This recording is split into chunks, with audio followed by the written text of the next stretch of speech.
Good morning. Sorry, I'm a couple minutes late. Time got away from me. So, my apologies. Um, we are waiting for the verdict in Delphi for the Richard Allen trial. The jurors, I believe, are back at the courthouse, and I'm not sure if they've continuing with deliberations or if there was anything going on in the courthouse because Judge Gold will not let us know anything because she's so nice. Uh, Everything has been hush hush. I thought maybe she would allow cameras in for the verdict. No. Um, so I'm not sure exactly how we're going to get the information when the verdict does come in. Yes, I agree. Very much so, Gabby. Rude. Go to bed. I will enjoy my day. Thank you. You enjoy your sleep, Carmen. So we will just go over a few things while we're waiting because oddly enough, so apparently the jury got the everything was, they started their deliberations. I think I saw like I don't know, it was yesterday afternoon after like maybe um you'll leave me a nice comment. Hey, that's not nice. Um I think they started deliberations about 1:42 yesterday afternoon, and at 3:20 they had asked the judge if they could leave for the day, which was odd because the judge was going to send them home at 4, which I thought was also odd. So, apparently, unless the jurors asked to stay later, she is going to send them home at 4 o'clock every afternoon. I really thought we would have a verdict yesterday. So I was wrong. I can admit that. It's hard, but I can. So hopefully today um, we will get it. Oh my gosh. Vaughn, where have you been? We have all missed you. It is great to see you. I hope you are doing well out there in Utah, staying warm. Hope it hasn't been too cold for you yet. So you'll have to forgive me. I ended up having super baby yesterday, so I got zero done that I had planned to do as about getting ready for this.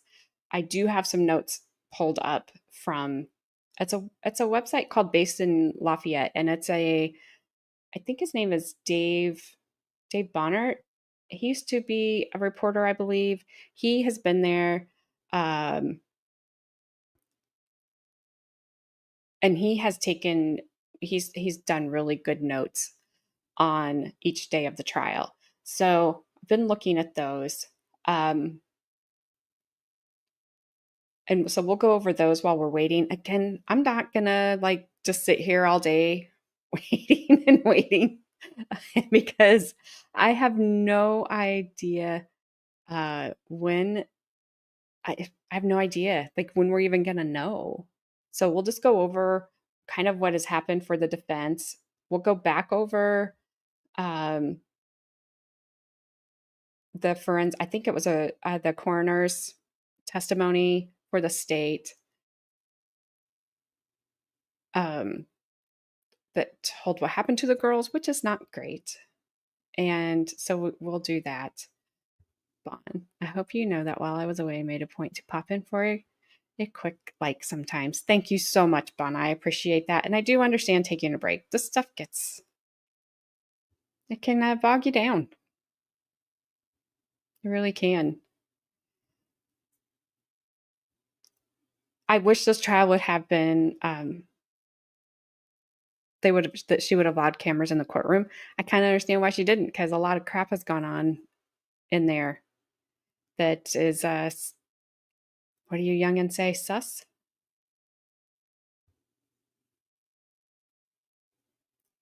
I do want to show you. So one of the one of the witnesses that the defense called was the Indiana, I think he still is, the Indiana State Police Superintendent, Doug Carter. He was the face of this when all of this happened. He was the face like that we saw whenever there was an update, whenever the first sketch came out, and then I don't even remember how long it was in between that one and then the next sketch when that came out. This is the guy that was front and center and handled all the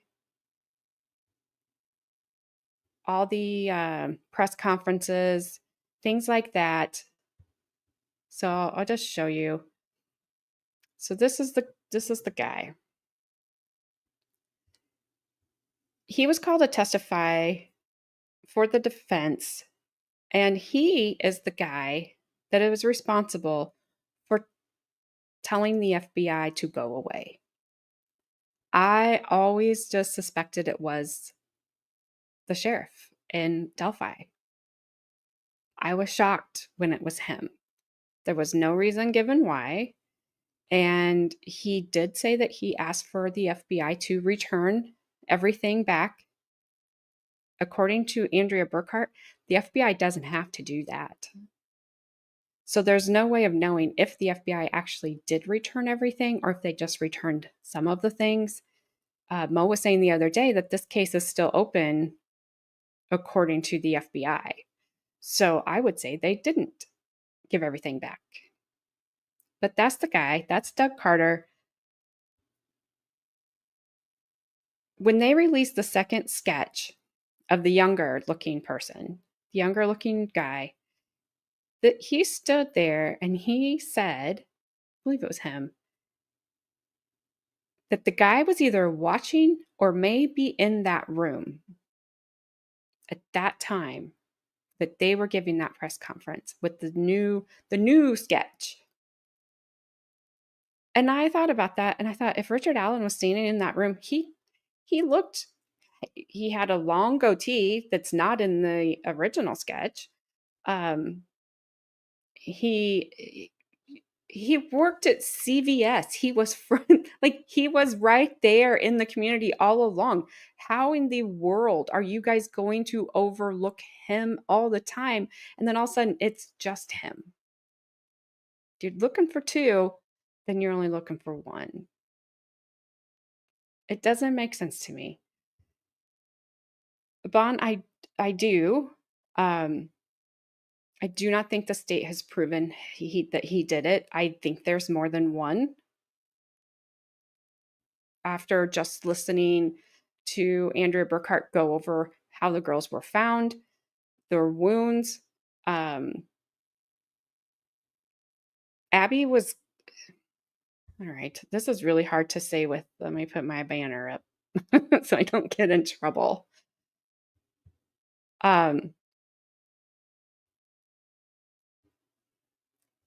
The way that the girls, and we'll just go there. We will, hang on, don't speak, lady. Let me find it.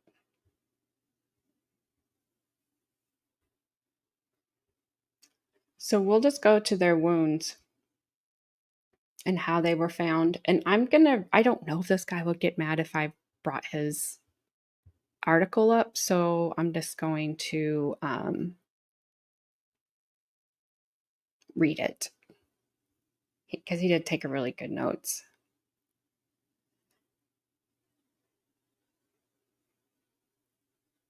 So the girls were found in the woods. Their throats had been I'm just making the motion. Let me do this so you can see who I'm talking about.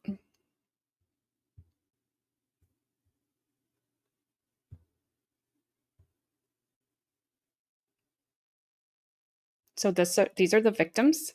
This is Libby and Abby. Abby was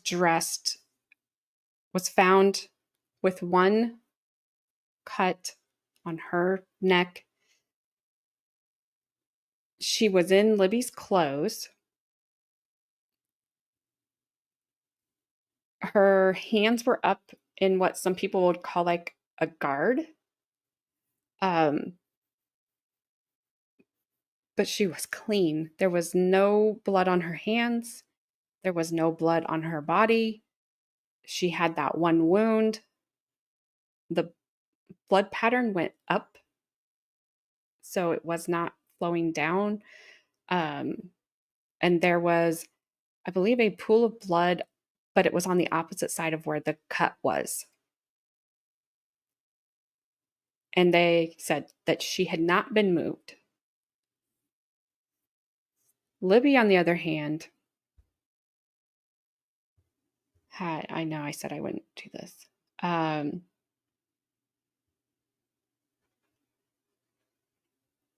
So this says Libby's jugular veins were completely cut. And then the cuts had also sliced the carotid arteries on her left side. She had 3 gaping wounds. The coroner said she might have been cut 4 or 5 times, as if the unaliver had made second passes on 2 of the 3 spots on her neck. They did not swab any of those wounds to see if there was anything that they could have, I don't know if there would have been a DNA, cross-contamination, anything like that. They didn't swab them.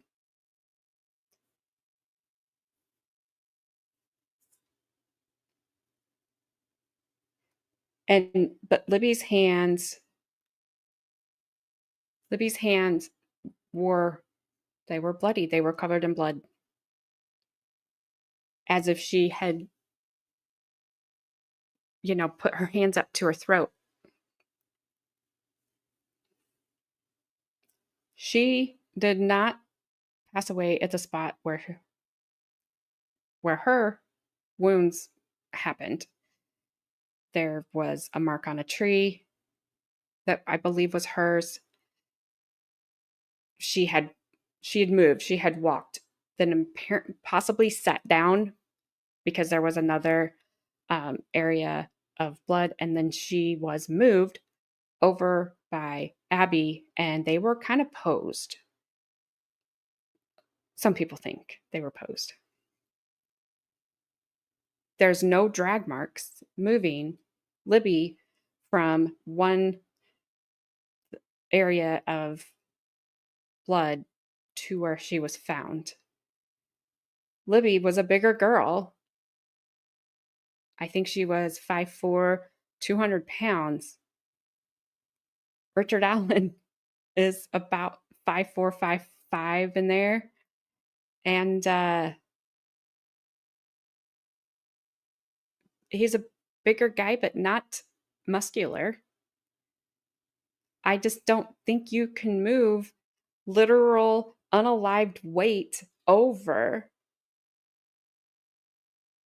without drag marks, without blood pattern. Like, how do you do that? How do you get that? And so that's why I'm just like, this doesn't make any sense to me. And I'll tell you one thing that, and I have no proof of this, and she has no proof of this. It's just a thought. One thing that Andrea said that made sense to me about Abby was that somebody was like, had her kind of cradled on their lap, so that maybe holding her arms. There's nothing to say that Abby was bound. There's nothing to say she had a faint line on her face, but there's nothing to say that there was any like duct tape or anything across their face. Like, they couldn't find anything. There was no there was no ligature marks. There was nothing. But Abby's hands were within the clothes, I believe. And it made more sense to me that somebody had her and like had her across their lap, holding her arms, and that her head just fell back, which then that makes that blood go that way and not down because gravity is going to pull it down. I mean, I'm not a scientist um, by any means, but that's what makes sense to me.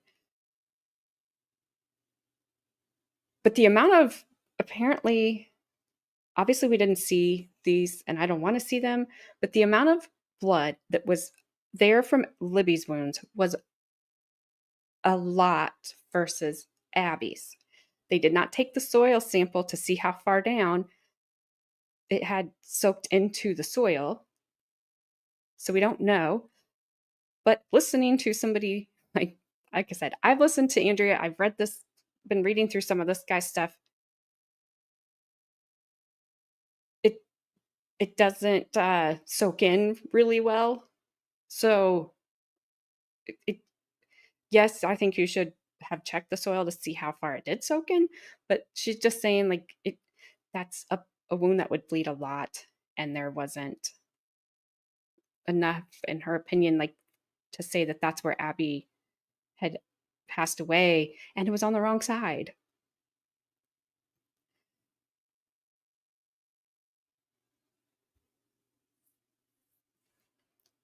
The saddest thing about his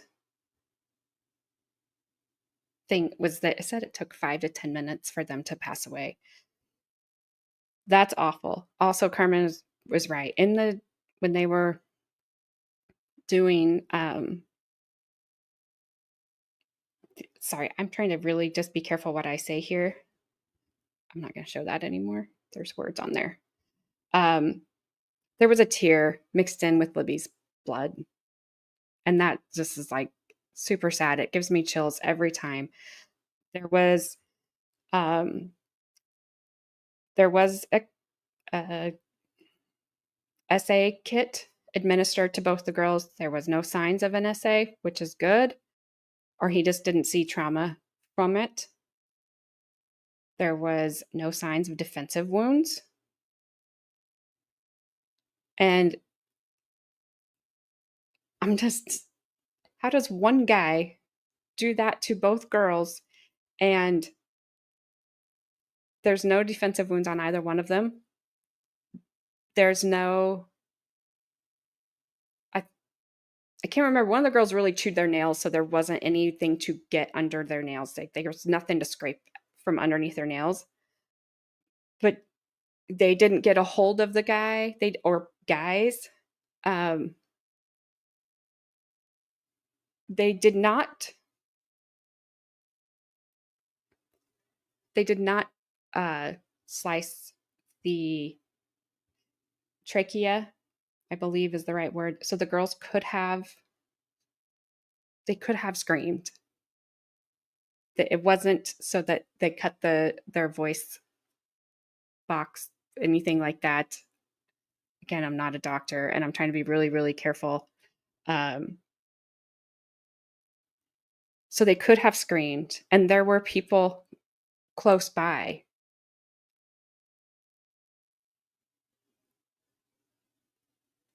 So I'm not convinced. I'm just not convinced he could have done all this with two girls, not a big guy, not like a big, imposing physical man. Libby was his height. Libby was probably was either as big or bigger than him, and I don't mean that in a disrespectful way. They're both girls were athletic. Both girls it, there was it just doesn't make sense. He does not come off to me as a an athletic guy. There's nothing that has been testified to that has made him like, yeah, I work out. Like he went out, according to him, he went out to the trails and to the high bridge to take pictures. And the water, like Andrea says, like the water is really clear there. Like you can see the fish. So he would take pictures of the fish. It like he's not going out there and running the trails, and he's not. going out there, it's not like he could have went and waited on the girls. He didn't have any connection to the girls. It's not like he would have known they were going out there that day. You're right, Carmen. It was a February day. It was a day off of school. It was abnormally warm. There was a lot of people out there.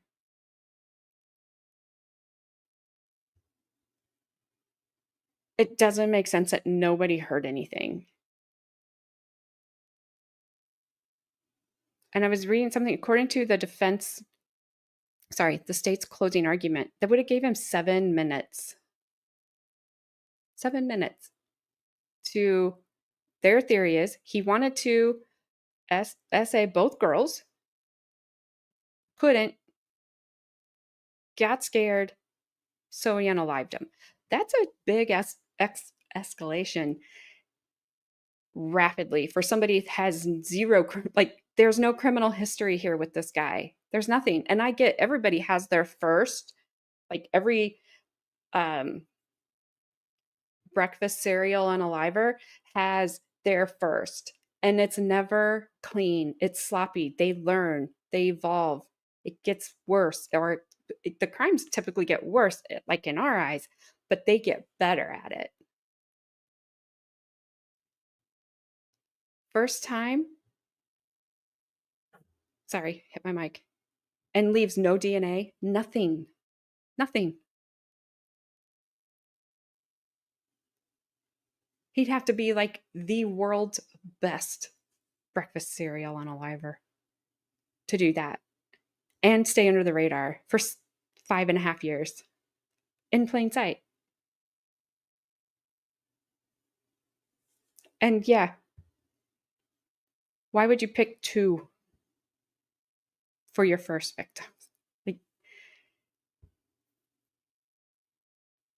it doesn't make sense for it to be him.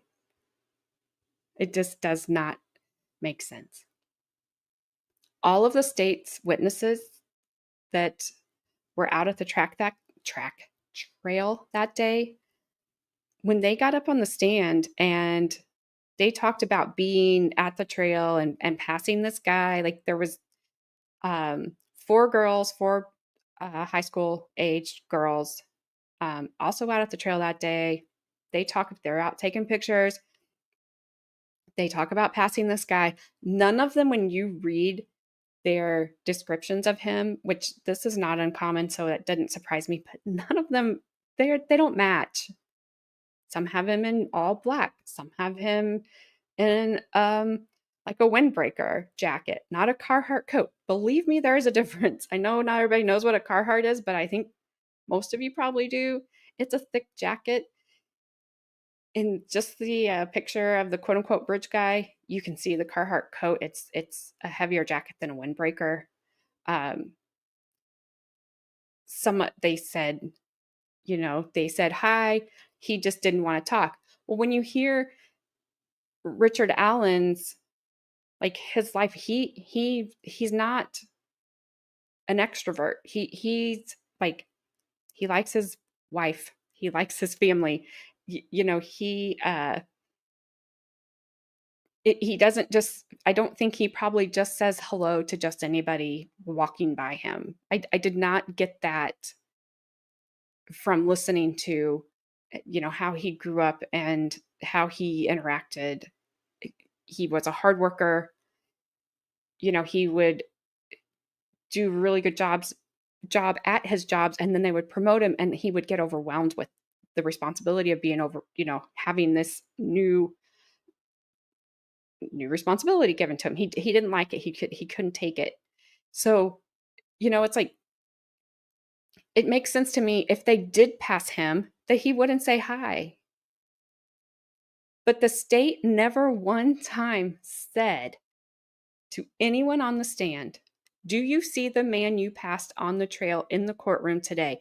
And that's a really easy answer to get. You know where the guy is sitting, whether you saw him or not. They're asking you, did you see the defendant? They never asked. The defense never asked either, which was smart on there. part, because don't ask. Because if they say yes, your case is you're in trouble. If they say no, you're in good shape. So I didn't blame the defense for not asking. It's odd to me that the state didn't, but none of them didn't ask any of them. Also, some of their stories have changed and evolved, which I'll give you some room for, but then they were like, is this the guy that you saw? And it was Bridge Guy. Yeah. It's like you're planting that seed in their head of, yeah, that's the guy I saw, even though their descriptions don't match that. So there's just on that basic level itself, I have a hard time with it being him. Richard Allen also was one of the people that he saw the story. He knew that he was there that day. He went to uh, the police station and was like, yeah, I was there. Like, can I help? Basically, what do you want to know? Like, he went there on his own.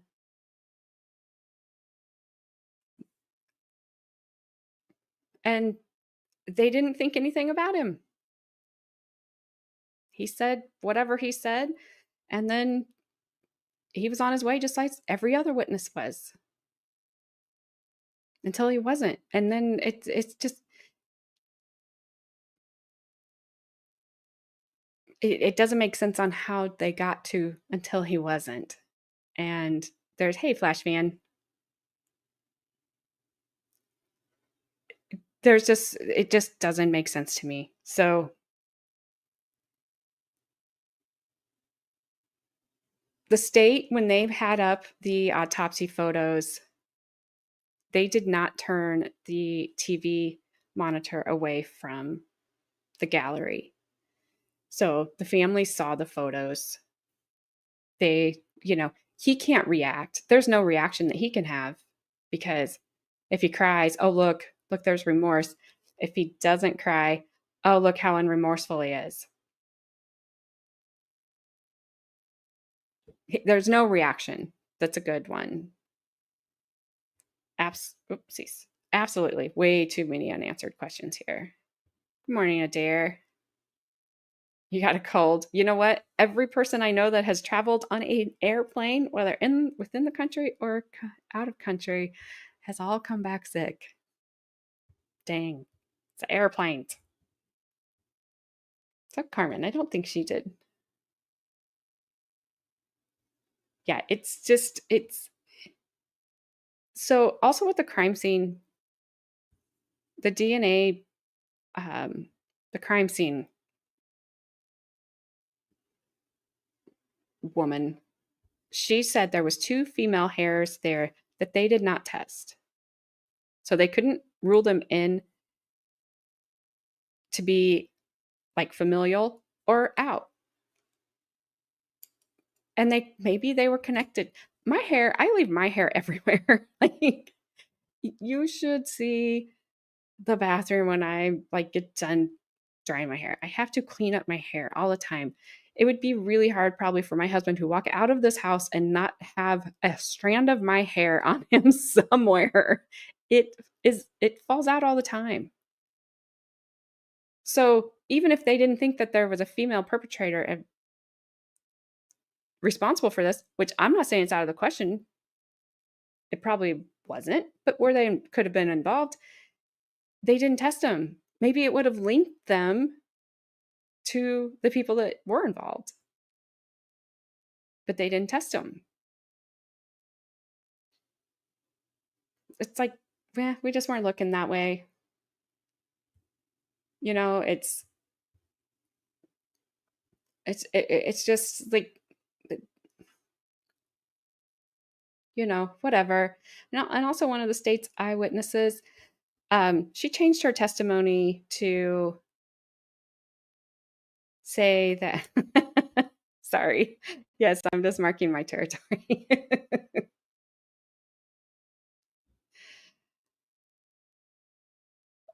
Yeah. She changed her testimony because she said that she saw a man walking down the road that afternoon. Her first testimony, and the defense did call her out on this, was that, he was covered in mud. And then it became he was covered in mud and blood. The thing about it, she said he was testified that the man was covered in mud and blood as if he just fallen down a cliff along the trails. And I don't blame her for not stopping and seeing if he needed help because, sorry, as a woman, I'm not doing that either. But I'll call you some help.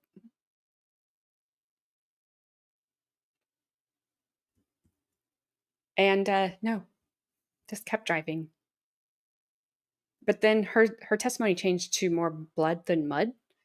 It just was like, you don't believe them. After a while, you just don't believe them.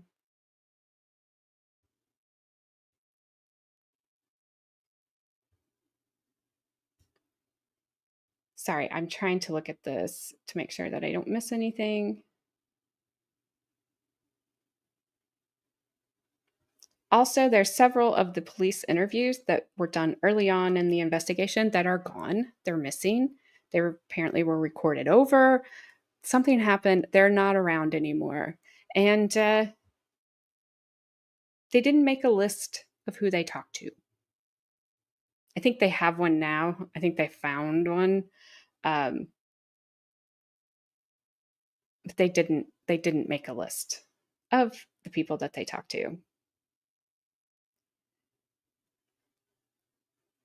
So then the other thing that they moved on to that has been a point of contention here was Libby's phone. So when the girls were found on February 14th, Libby's phone was found, I believe, under Abby. And, so it's examined immediately. Poorly.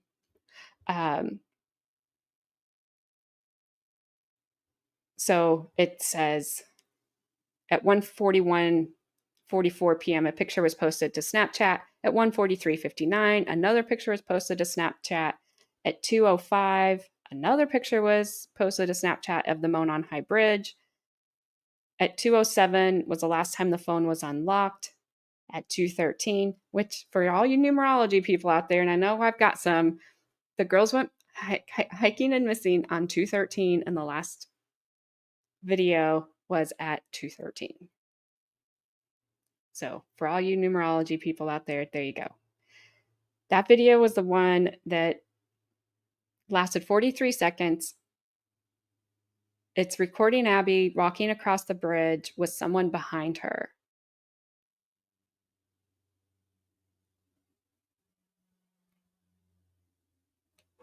My understanding was the distance between Bridge Guy and Abby was still quite a ways. That's why that when the picture that they've enhanced, blown up for us is so pixelated that we can't see it because he's not like right there. It makes it sound like he's right here, but he's not. I think he's actually a distance behind them. At 2:14, someone tries to unlock the phone. At 2:32, that's the last movement of the phone. At 4:06 p.m., an SMS message from Becky Patty, Libby's grandma, comes in, says, "You need to call me now," because they are now looking for the girls. They've been there. The dad's been there to pick the girls up. Libby's dad's been there to pick the girls up. They don't show up. They're out looking for them. 10:32 p.m., last signal from the phone. The state's expert testified that the phone records had a gap till 4:33 a.m. on February 14th, which then suddenly it received 15 to 20 messages all at once. They said, "Why was that?" And the guy said, "Based on the information I have, I don't know." He said the phone had no activity after 4:34 a.m. on February 14th. Thank you, Gabby. I appreciate that, and more than you know.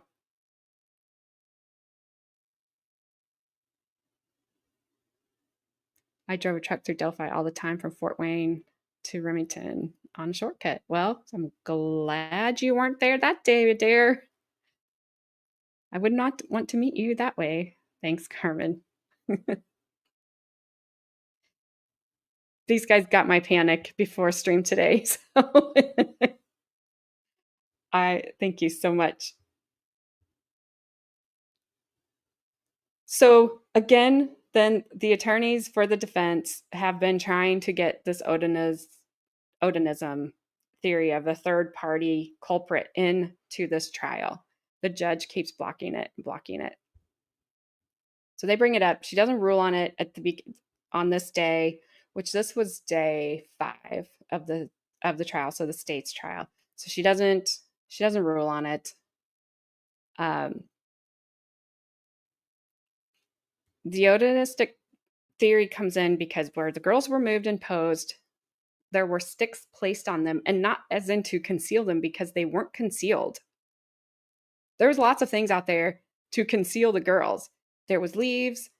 I mean, mostly it's the woods. The trees don't have their leaves, and if you walk into the woods all the time, like you can't even tell you how many years of leaves are on the ground in the woods outside my house. I could cover you up.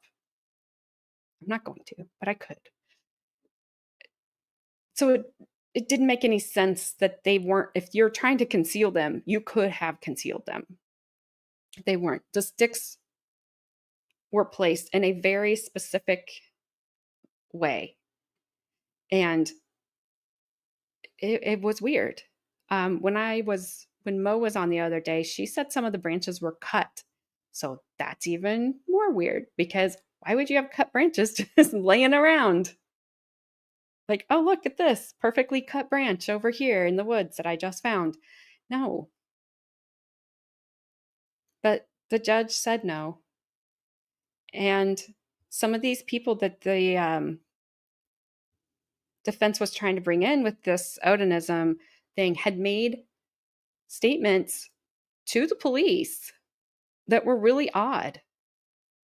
That is not what happened to Big Chunky. I did not cover Big Chunky up with leaves. The buzzards took care of him. So I can also, have that option too. So I'm not saying anybody did anything. I'm not accusing anybody of doing anything. Elvis Fields is a name that pops up a lot. He asked one of the investigators if they found his spit on one of the girls and he could explain why it was there, would he still be in trouble? Cleared.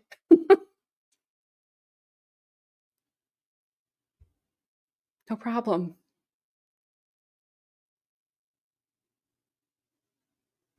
No problem. All right, so we're going to jump to the defense's case because, hey, Christine, how you doing? How you feeling? I hope you're feeling well. I hope your throat and everything is all healed up and everything came back good. Yeah, fun. Yeah.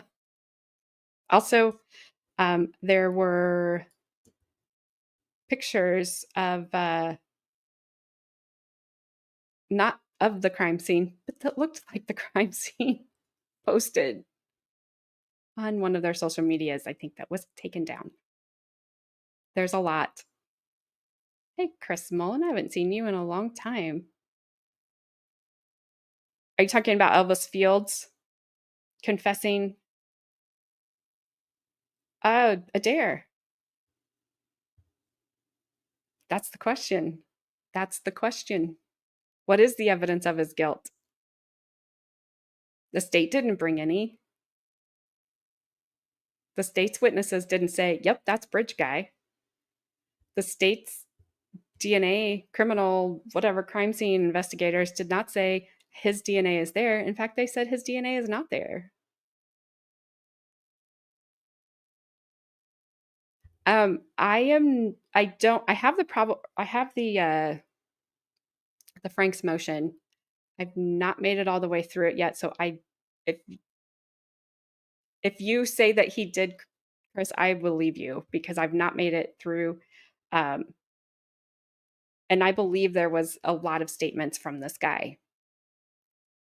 So I'll jump ahead since we're talking about Elvis Fields. At the end of the defense case, they asked the judge to issue a warrant for Elvis Fields' arrest. The judge was like, asked why. They had subpoenaed Elvis Fields to come and testify, and he did not. He ignored the subpoena. And the judge asked, well, what was he going to testify about? And they said, we don't know. That's why we want him on the stand. It was kind of like, well, how can I arrest him when I don't know what he was going to testify about? But you guys don't know what he was going to testify about because he didn't testify. It was like that kind of argument going back and forth. The defense going, we don't know because we can't get him on the stand to question him because he didn't show up for the subpoena. And I didn't think that you just got to ignore subpoenas.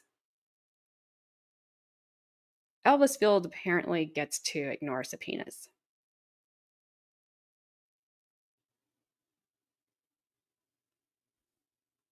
Okay. I'm not sure, Chris. I will, if we have time, I'll look and see if I can find it in the Frank's motion. I have it all printed out. I just have not had time. My week was a little busier than I anticipated it to be. And so my apologies because I am super not as prepared as I wanted to be today. So I do apologize. But the judge said they had not created a nexus tying Elvis Fields to the crime. And the defense was like, I don't know what you think a nexus is. So there was some back and forth on that. Andrea was talking about this, and the judge ended up saying, there's no DNA. His DNA is not there. Yeah, there's no DNA there.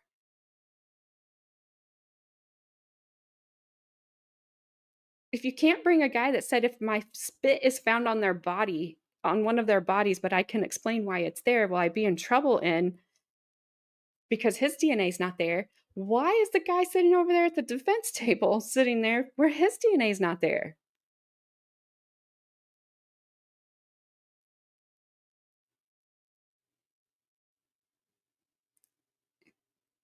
If that's why I couldn't be a lawyer, because I would have been in jail that day because I would have asked. I would have been like, my client's DNA is not there either, Judge.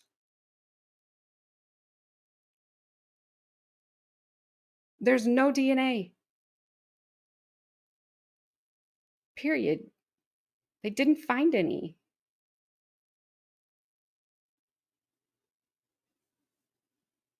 And this judge, no doubt, if I would have said that to her, would have found me in contempt. If he would have said that to her, she would have found him in contempt. That's the way she has gone this whole time.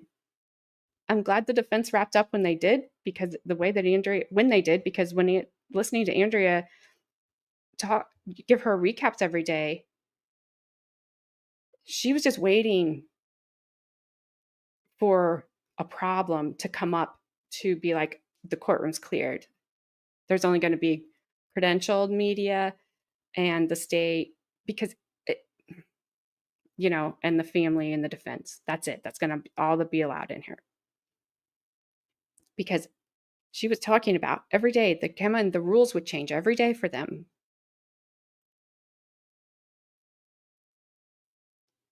The credentialed media, which apparently is the only type of people that are public that get to see exhibits, we're not public. We are peons, just so y'all know.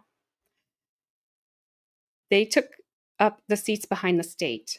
Well, then the state decided to fill those seats. In an order in the court, the defense was allotted 10 seats behind them for their family of Richard Allen, for their whoever they needed it for. So the state fills up the row behind them. The media moves over behind the defense and only leaves them 6 seats.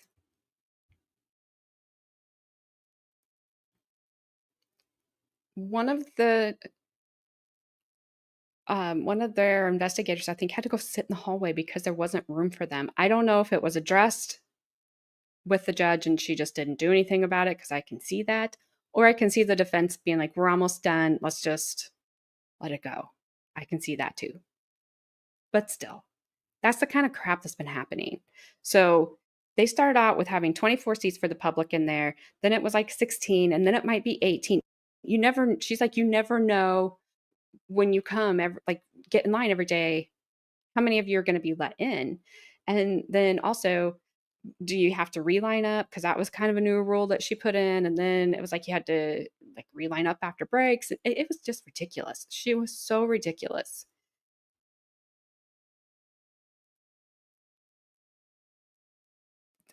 So I just felt like she was just waiting for a chance to kick all the rest of the public out. And Andrea filed, I think, a couple of things against her. So I was just waiting for her to figure out who Andrea was and kick her out. Because I just don't trust this judge. I just don't trust her at all. All right, let's get into the defense. Let me go to day 14. So, I already talked to you about Doug Carter. There was court on Saturdays because the jury's been sequestered. They're about, I believe, about 2.5 hours away from home. And they've been sequestered this whole time. Sorry, I have one of those hairs I was telling you about. So, they're allowed phone calls home and I believe family visits on Sundays, but it's under the watchful eye of the bailiffs. So it's like they're prisoners too. Like they're in jail. Thank you, dear. I am. Me too. What do you think, Gabby? Oh, winky face. Thank you, Gabby.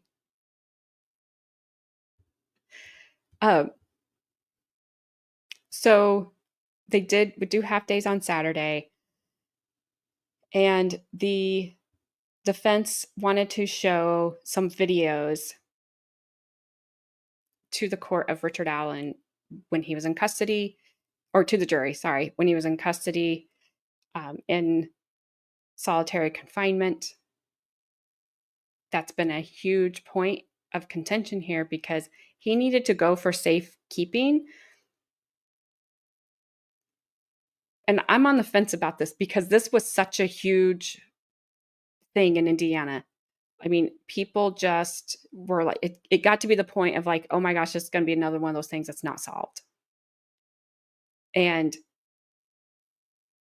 you know, when they did arrest Richard Allen, it's like Mo was saying the other day, you were like, okay, I hope they have him. Like they've got the right guy. This is great. These families can get some peace, some closure. You never fully move on, so I'm not going to say that. It's just a new, it's just a new reality, for lack of a better word, there that you have. But then as it started, it's like they don't have the right guy. He has nothing, Adair. If he had anything, it's very, very minor. But I don't think he had any criminal. There's like no criminal history has been brought up at all. He supposedly went and did this terrible crime to these two girls that was all over the place and then just went back to his life. Didn't change anything, didn't move, didn't sell his car, didn't sell the firearm he supposedly had in his possession that day, didn't change his appearance, didn't do anything. He just went on with his life.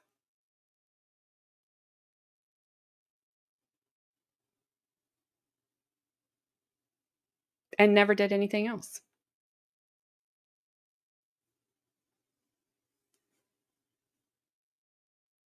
So when they arrest him, Yep, he just went back to work at CVS, right in the public, right in front of everybody, right there, every day. You can come see him. Nobody said, "Hey, I think that's the dude." People were calling in tips all the time, like, "Hey, this guy, I think that sounds like, you know, brother Billy Bob out there." Nobody ever said Richard Allen sounded like that when they had interacted with him at CVS. The town's 1,200 people or so. There was probably a lot of interaction with him.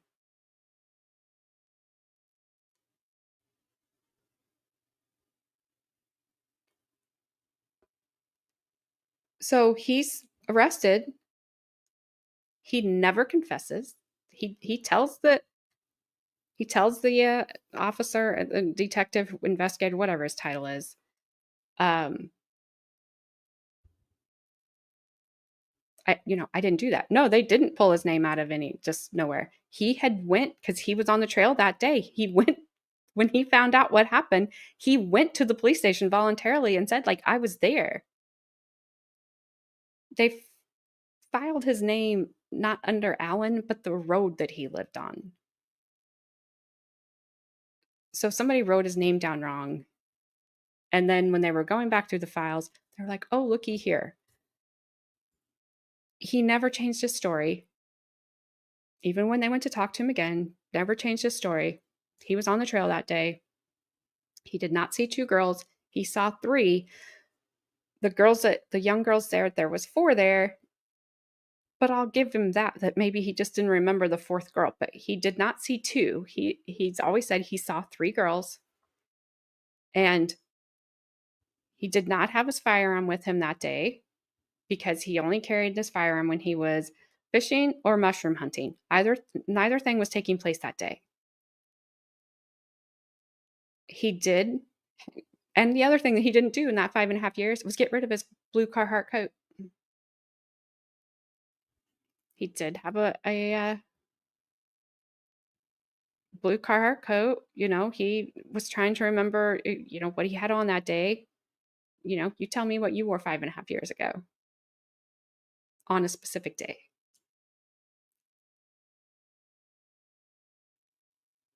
Um, I would say yes, it could. Snakes, dogs. You're out in the woods, so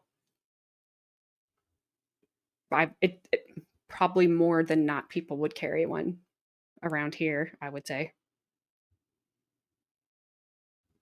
Um, just for that protection of that, not people.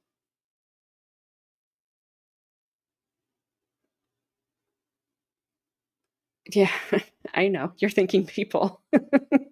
We're thinking wild animals, Gabby. You're thinking wild people. I got it. So when they do finally, he comes in, he's talking to the investigators. He's like, he's not confessing. They're using that old read technique on him, which some states have made laws saying you can't use anymore because it's so bad. It is so bad. And they try everything. And, at one point the investigator tells him, like, I don't think you're a bad guy. Like, I think you're a good guy. And he's like, what good person? You think I did this to these two girls? That would not make me a good guy. Like, a good guy wouldn't do this. They tried to use his wife against him. They tried to use his daughter against him. And he told them, leave them out of this. And in some of his, so-called confessions, after being in solitary confinement for 13 months, lights never off, camera on you at all times, you're given Halidol injections against your will. The guy was losing it. He told his wife, if this becomes too much, you tell me and I will just tell them what they want to hear. That's not a confession. That's like, I'll take one. I will go down for this so you can go on, so you're not under pressure anymore. Because when he was arrested, she was immediately fired from his job. Or I think even not even, I think even before he was arrested, he was fired when he was just under suspicion, and she was fired. She actually had to move out of the home and move away because her safety was in danger. Her safety was, yes, she was in danger. Yeah, Bon, it's horrible. 61 times. They're like, he confessed 61 times. He said things only the person that did it would know. No, he didn't. He never did. He never said something that only the person that did it would know. Which would put it back to, if you found my spit on one of them, but I could explain it, would I still be in trouble? Wouldn't that be kind of something that the person was there might know?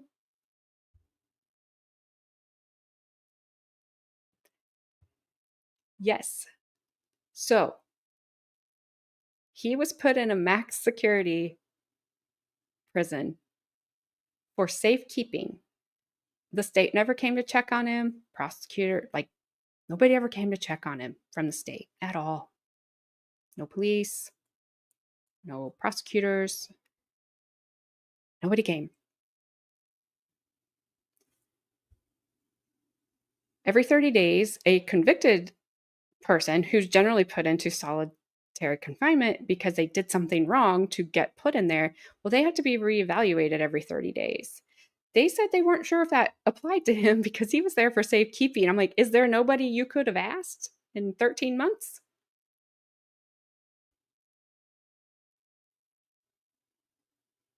I bet you there's more than you think, Adair.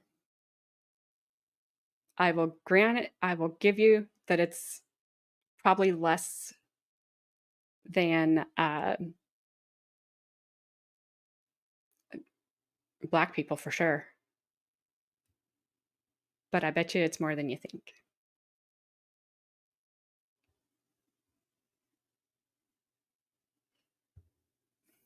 Some people taking Haprodol for a long time get a movement. Yeah, tardive dyskinesia.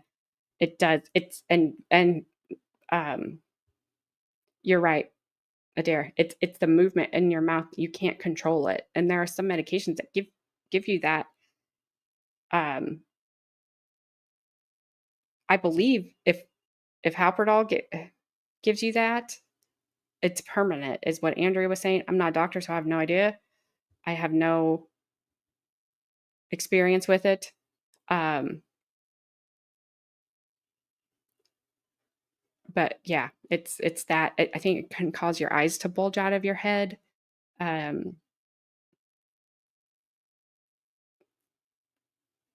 It's bad. But I from what Andrea was talking about, like a lot of prisons or institutions use it because it's cheap. It's an older drug. It's cheap.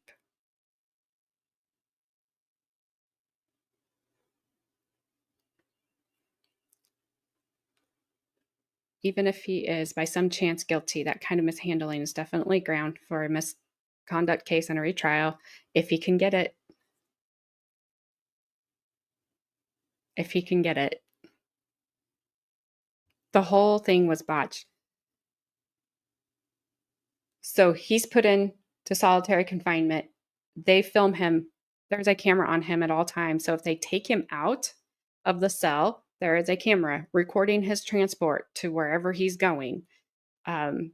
He is not allowed to interact with any of the other prisoners, but they're still yelling at him. I mean, think you know how prison is, like jails are in prison. Is if you watch 60 Days In, they're always yelling at you. You know, he was a baby unaliver. He was a lot of things. They were threatening to unalive him there at the prison. The other inmates were. Um, so it wasn't good for him. So the defense played these videos, and they were nice enough to turn the TV away from the gallery so that only the jury could see them. Um, there's no audio to them. It is from April, May, June, July of 2023, I believe. And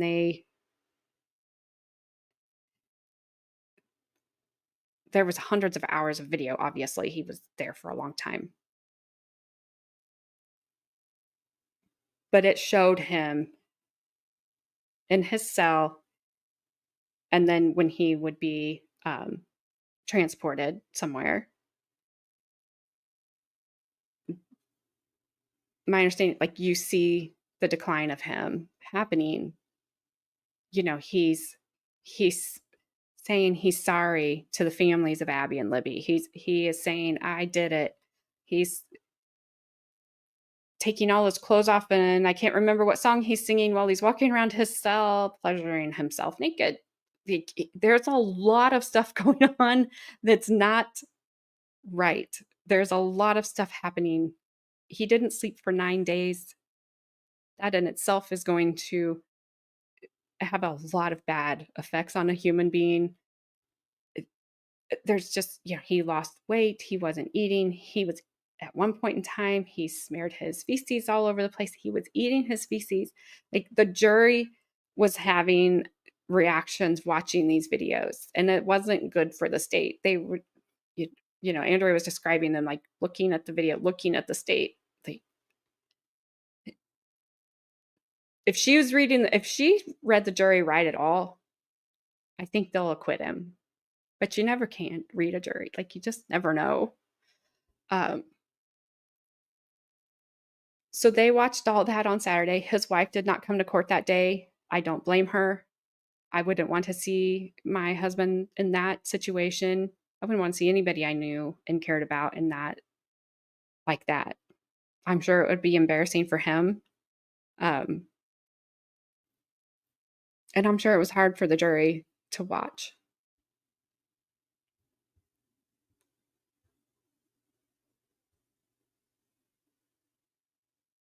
So the state planned, I guess, Saturday morning to object to every single video being played.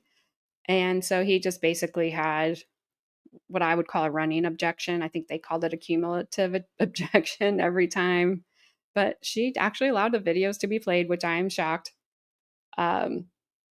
because she pretty much sustains everything that the prosecutor does. Let's see. I wanted to see if he got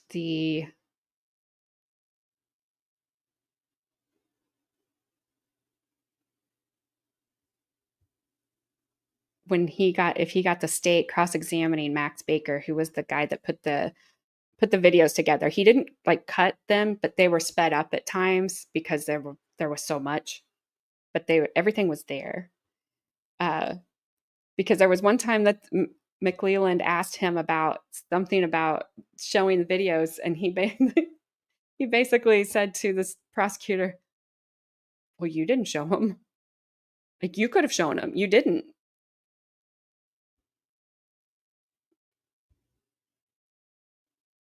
Hey, Kelly. How you doing? We are just waiting. Hopefully get a verdict. I can be on here for a little while, but I will have to be off by 2:00 because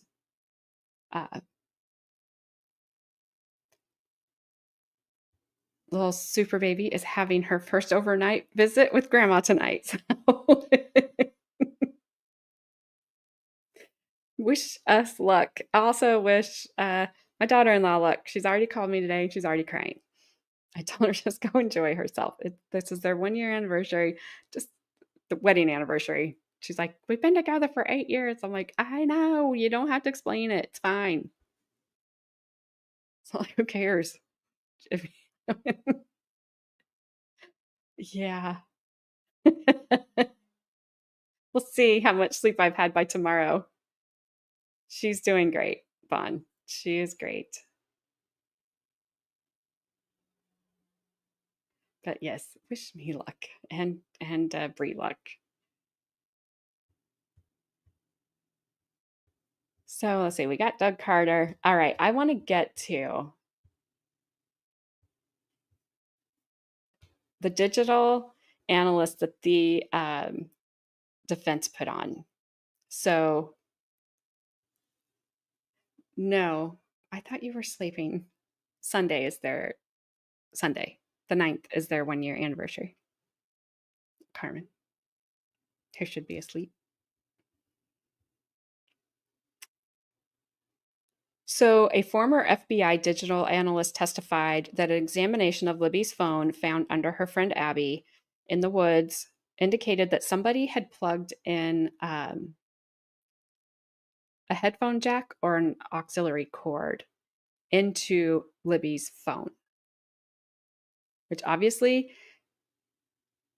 oh, I don't know what day it is, Kelly. She's not mobile yet. She's not mobile yet. She's getting close to being able to roll over, but she's not mobile yet. Okay. I don't know what day it is, Kelly. It's been a long week with my mother-in-law's passing and her service, and yeah, there's it's just been a week. It's been one of those thingies. Do you know how that goes?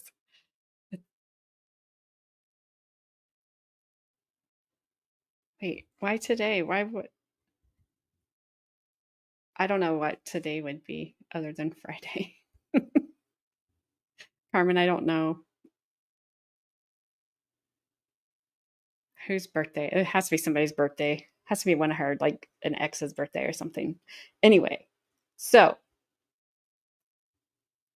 Stacey Eldridge is the name of the digital forensics consultant for the defense team. I think it's a woman. Does not say. Anyway, Stacey Eldridge testified that Libby's phone logged an audio output deep in the phone's software, suggesting that headphones or a car aux cable was put into the phone jack's port at 5:44 p.m. According to the state, they are long gone. Everything's been done. They're laying in the woods, covered in sticks at this time.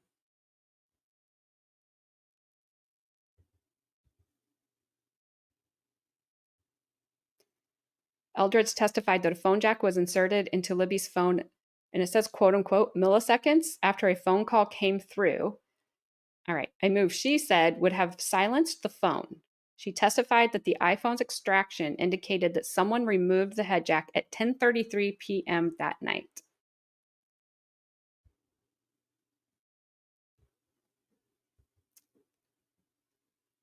She testified that Libby's phone lost contact with cell towers in the area of the Monon High Bridge from 5:45 p.m. February 13th until 4:33 a.m. February 14th. 4:33 a.m., remember, that's when the state said all of a sudden 15 to 20 text messages came through Libby's phone.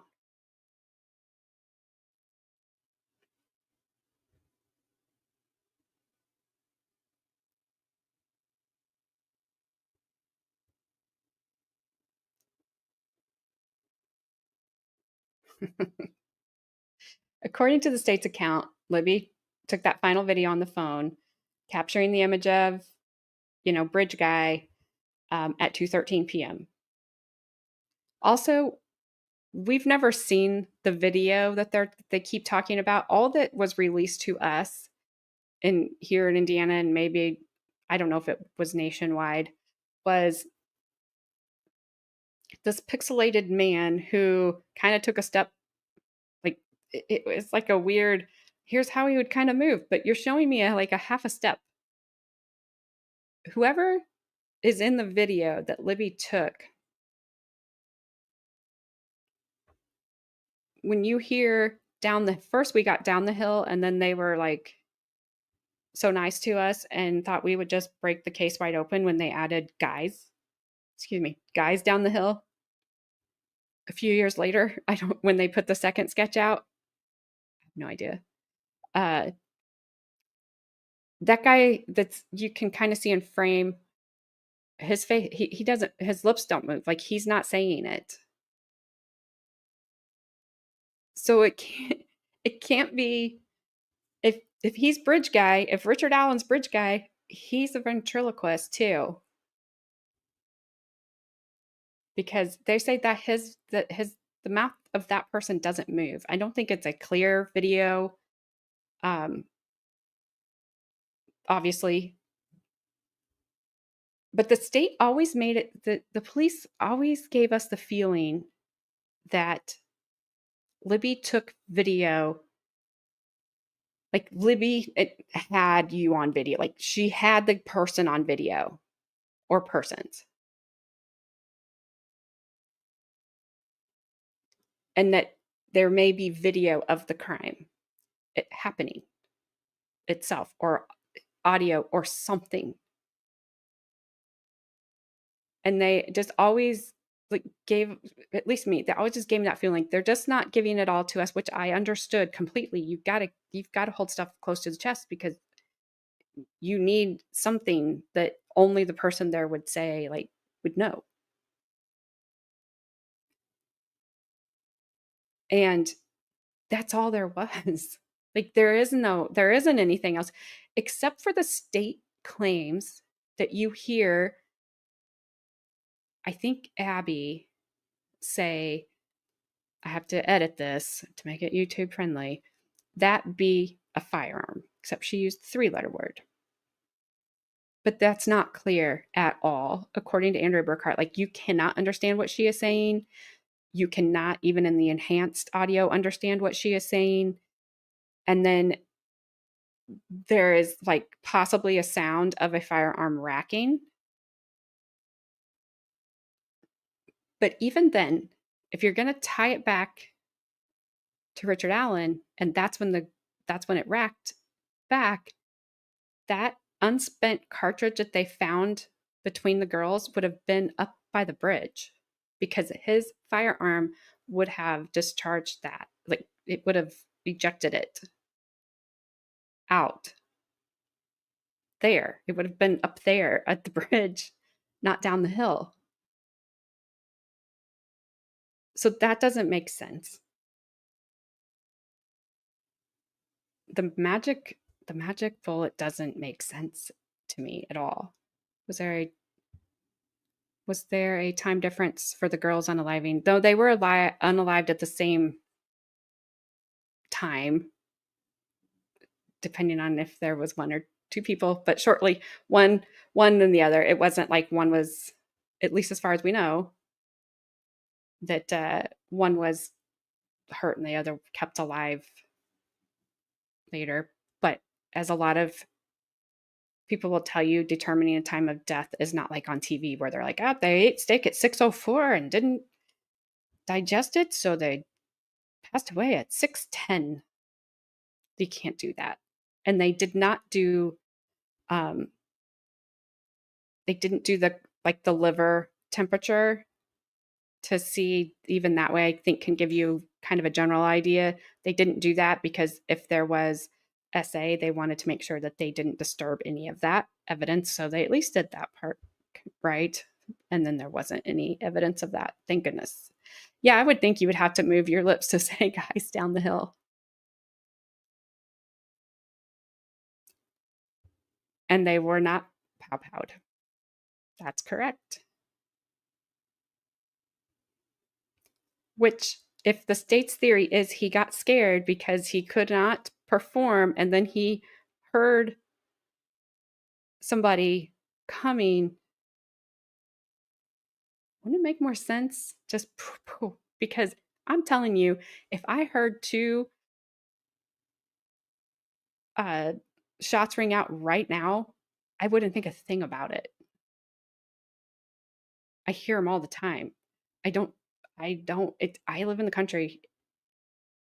I wouldn't think anything about it. It's hunting season right now. It was not hunting season in February. But still, it was a nice day. People out, target practicing, whatever. I wouldn't think anything about it. Yes, that's city living versus country living. You would duck. I would be like, whatever. Don't hit my house.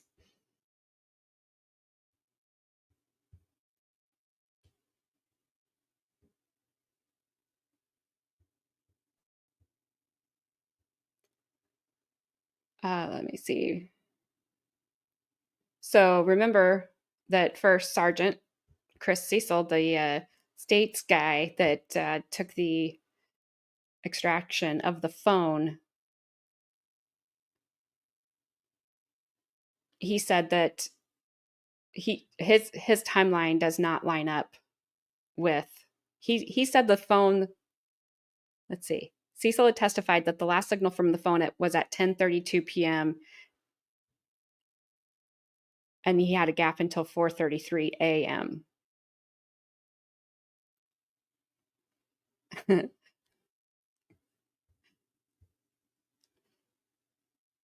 So okay.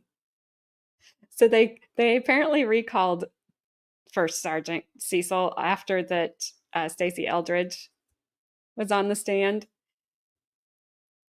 and he said after a short break, Cecil said during a break after Eldridge's testimony, he Googled other possible reasons why the phone might have logged activity with the audio jack input. Among the possible reasons he found on Apple troubleshooting sites, he testified, were moisture and dirt. He, um, I would just prefer that my experts don't have to Google things during trial while they're testifying.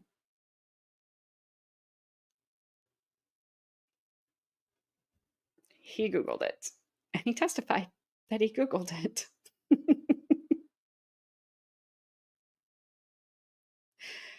So one of Allen's attorneys confronted Sergeant Cecil, mentioning that investigators had 7.5 years to trace similar data from the phone.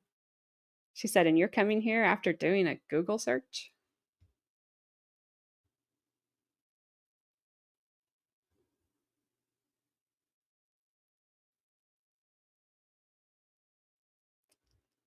Yep. No one has ever said he returned later. The states never said he returned later because there was a search party that night. That's the other thing that doesn't make sense. Is they had to, I believe they said they came within 100 yards of where the girls were found the next day, and they didn't see them. And Mo was talking about, like, I can't remember, she said Abby or Libby. They're both very pale girls, just fair skinned. Like Mo is very fair skinned. She said, if I was laying out there, I think she was talking about Libby. If I was laying out there in the woods with no clothes on, like Libby, like I would glow. And I said yes, and there's no leaves on the trees. It's February. I would think you shine a flashlight around, it's going to go further, obviously, than if it's summer and the trees are all leafed out where you can't see anything. And I forgot to look because the week's been crazy to see what the moon was, because I'm telling you, if there was a full moon that night, she would have been. It lights up my whole yard. Like I don't need to use my spotlight on full moon days because I can just look and like there is nothing out here because it's like daytime. So he could not have gone back unless he went back. He would have to be keeping track of the search party, which did not clear out, I think, until 2:30 a.m. that morning. And then you're going to risk going back knowing there's people out there. If I was, I don't know. But if they weren't there, somebody had to go back at 4:30, I guess. Maybe.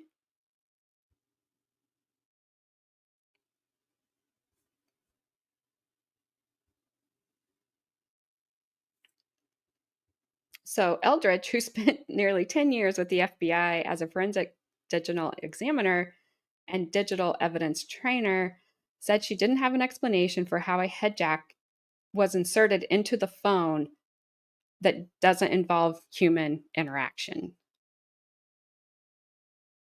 Moisture and dirt. Thanks, Google. Absolutely. Yep. And there was no DNA.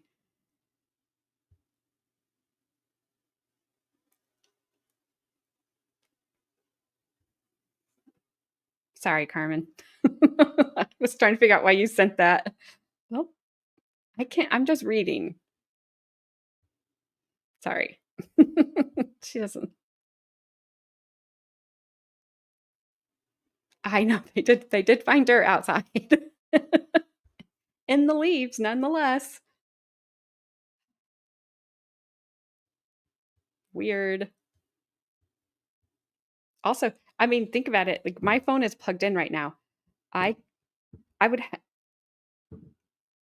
if I wanted to I'm not going to do it. I could probably pick my phone up by the cable and like shake my cable violently and get it to disconnect from my phone and my phone to fall. But I don't know that I could get it into plugged into my phone without if my phone would keep moving.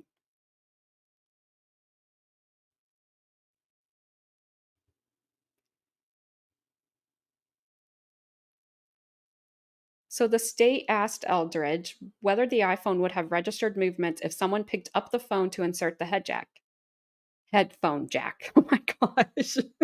I am so sorry. Oh. Eldridge said that might not have been enough to log a movement. The state asked her whether weak cell coverage might account for connections to go in and out of the phone. Eldridge testified that the lost contact would have been caused by it being in some sort of metal structure. The phone was blocked in some way. I think that's supposed to be blocked in some way, or it was gone from the area.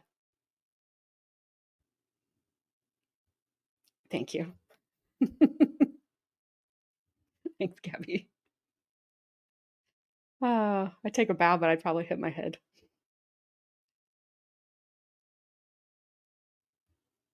I don't know what kind of buildings this guy has. And again, I'm not accusing anybody of anything, but the other testimony, the other witness that the state has called to testify has changed his testimony a lot and was very standoffish to any of the defense questions about what he did that day, because they are saying his white van is what scared Richard Allen. And he's like not put himself in that van from what I understand. But he lives in that area. In fact, his property, like he has people that trespass on his property because it adjoins that area. The police did go to his house that night. And he did give the police permission to search around his property, but they didn't go into any of I think there at the time there was 4 outbuildings. They didn't go into any of them. I don't know if they're metal or not. He's been kind of like, he has the van. He could have moved him. They could have went right to his house. Then they bring him back. They would have known if people were there, right? He's right there. He lives there.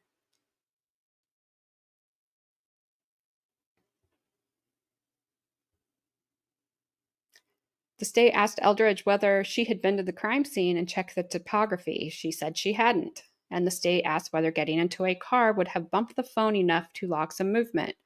Eldridge testified that the Apple Health app stopped tracking movement when moving at higher speeds in a vehicle. During his line of questioning, the state called it unrealistic that the girls could have been moved to the crime scene without the Apple Health app logging some sort of movement.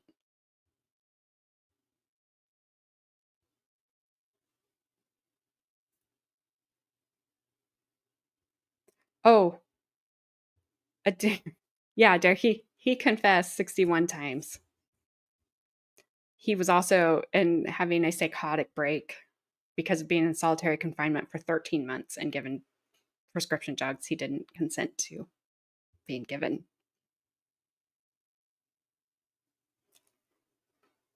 Also on this day, psychiatrist Dr. Stuart Gracian, he specializes in the effects of solitary confinement. He testified about the toll it can take, and including the onset of confusion, delirium, and false memories. One thing that Andrea Burkhart had said,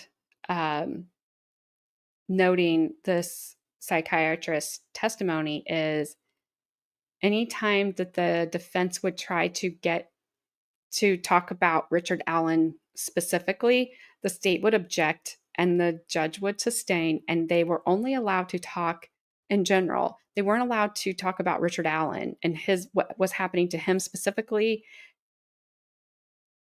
and what he saw with Richard Allen. He could only talk in general, whatever. You know what I'm saying. Isn't that kind of weird? You can't talk about the guy that's on trial.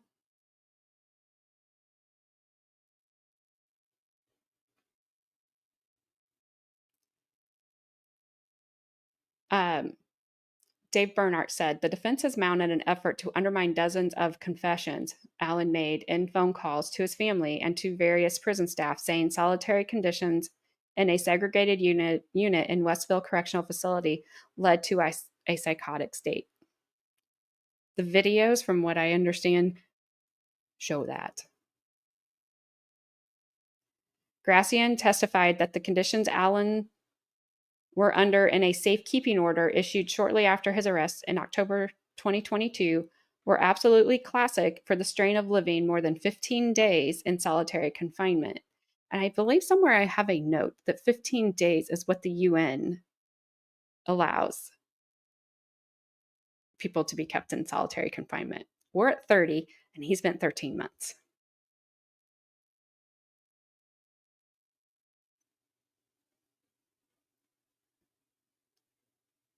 Allen was in some sort of solitary cell in state prisons until August 1st, 2024, when he was transferred to the Cass County Jail, because he did leave the Westville facility and they did get him down to Wabash, which made it even harder for his family to come see them because that is way down south in the southern part of the state. This is in the northern part of the state. I believe when he was in Westville, he saw his wife twice. And then when he would have visits with his family, if anyone got up from the table, he couldn't get a drink, couldn't go to the bathroom, couldn't do anything, the visit was over.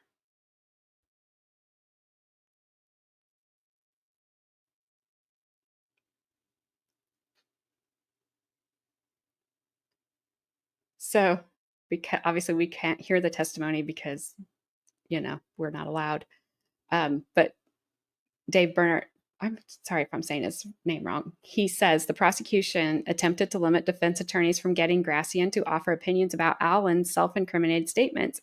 Several times when Dr. Gracian started to weave an answer into what he knew specifically about Allen and his situation, the prosecution objected, and they were sustained. Then we had the firearms expert, Eric Warren. He was a Memphis-based forensics firearm consultant. He testified that based on the photos and documents, tool markings on an unspent Winchester .40 caliber Smith & Wesson round found at the crime scene had insufficient agreement to match with a Sig Sauer P226 handgun firearm found in Allen's home in October 2022. The state's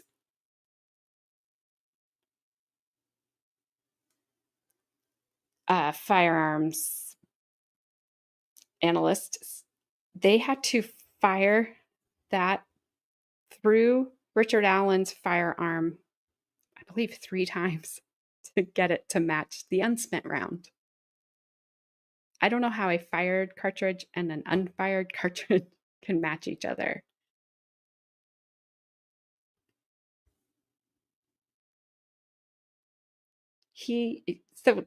There's this very big long thing about what you have to have, how you mark stuff to be sufficient or insufficient. It got very, I'm not like a firearms person. It got very like in depth. And this guy basically was like, yeah, no, that doesn't work.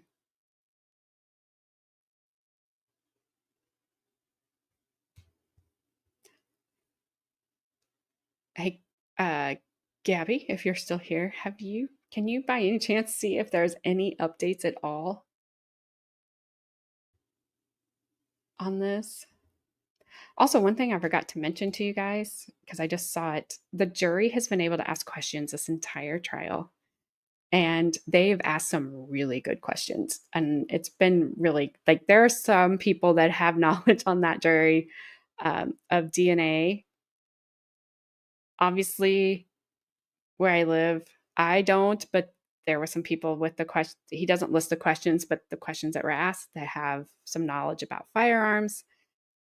So um, they've asked questions that you think the defense might have asked.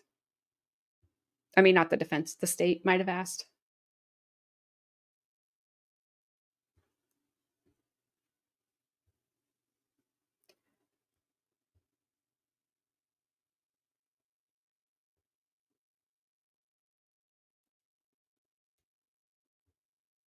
So the guy I was just talking about that lives out there in that area, his name is Brad Weber. He's the guy that owned the white van. They called him back to the stand. So he lives just southeast. He lives just southeast of the south end of the Monon High Bridge.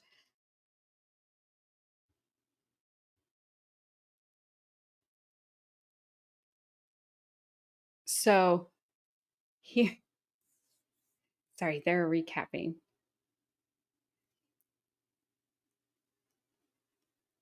The defense called him back, I believe, to impeach his testimony, which that those rules seem to be kind of changed on what impeaching somebody and how to impeach somebody. The state would object and the judge would agree, and it was a lot to try to like. I can't give you his deposition to be like if he answers me wrong and say, "Hey, would this refresh your memory?" That how we always see it done. Then the state was like, no, you have to give him the deposition first and then ask if it refreshes his memory or something weird. It got weird. But his testimony changed, his timeline changed, um, but they never really looked into him.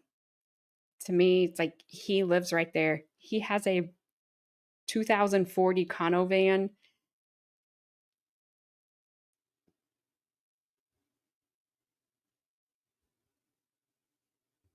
He was there at the time. He was around that area at the time. Um, he was not investigated. His alibi was not investigated. And like I said, he had the outbuildings that they didn't look in that night, which to me would be obvious. But I'm not a cop.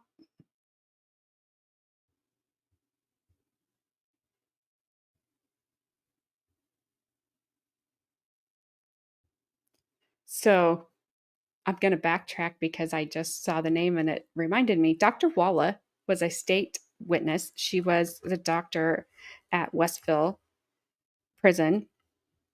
And she's one of the people that Richard Allen supposedly confessed to. But while she was on the stand, she was basically asked, like, you follow this case? And yeah, she followed it. Defense Diaries, which is sitting in the courtroom. Um, she followed a lot of true crime podcasts about this.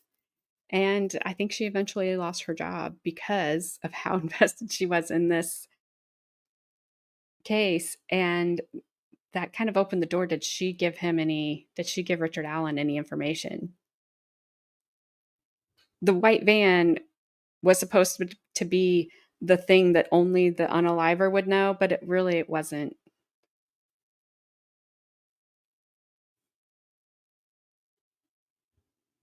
because I believe it was discussed on social media that night or that in that time frame. Like it wasn't a secret.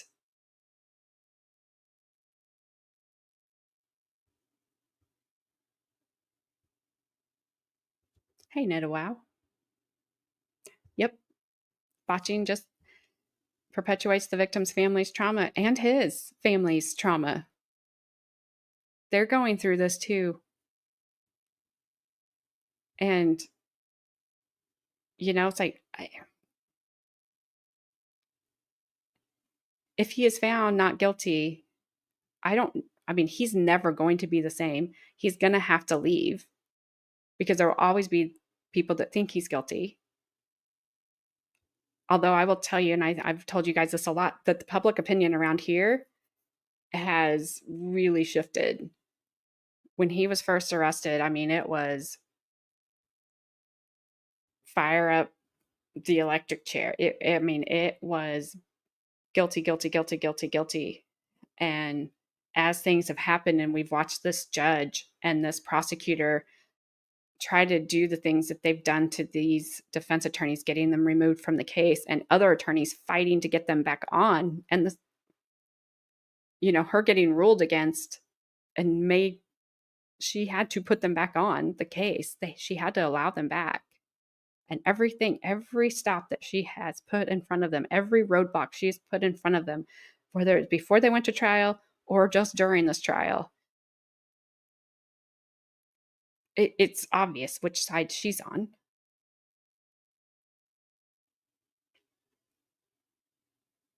But Andrea brought up something, and I hope this isn't true, that if he is found innocent, there's a good chance when they ask the police about it or the state about it, they'll just be like, "Yep, jury got it wrong," and they won't try to go find any who really did it.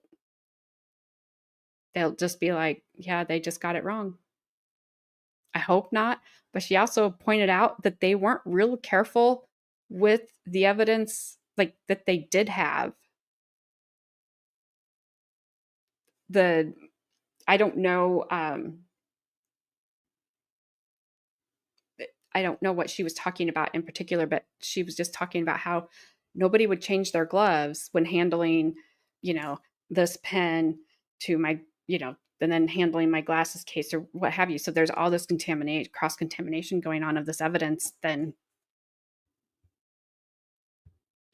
I don't, to me, like go analyze the two hairs that you didn't. I know the one found in one of the girls' hands was her. I think Libby's hands was her sister's. So, you know, that makes sense. Um, but you had two other ones. So you had unknown female number 3. So I'm going to assume there was unknown female number 2 because Libby's sister was unknown female number 1. Don't you think you'd want to know? I would have thought that in a while, but the Indiana State Police, the superintendent, which was the face around here of this, the defense called him and he was the one that asked the FBI to leave. So I don't have a lot of faith that they'll step back up and do anything.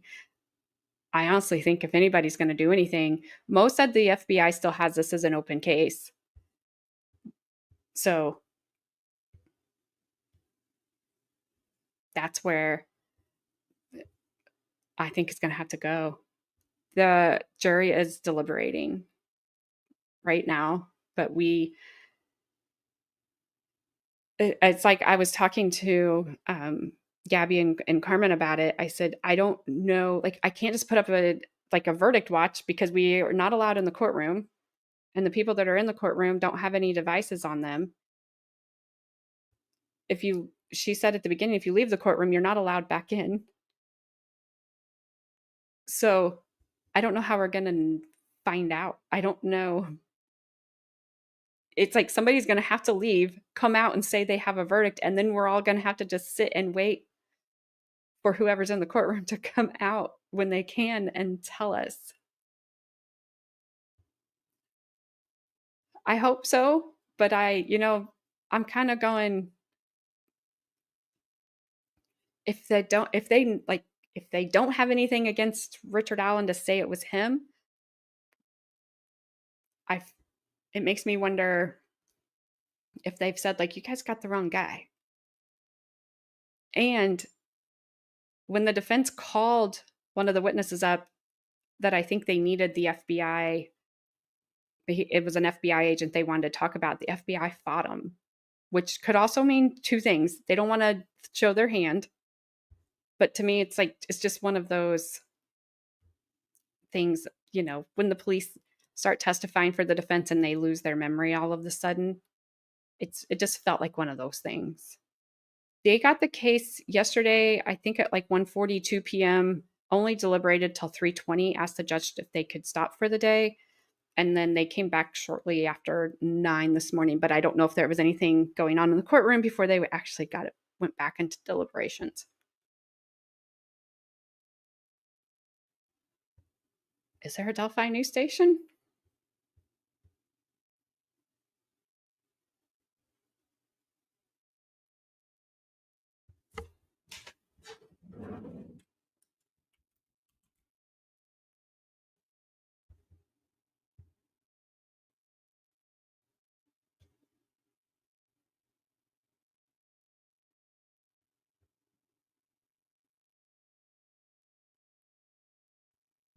Oh yeah, this this courthouse was built probably before electricity. It's really old. It is a very old courthouse.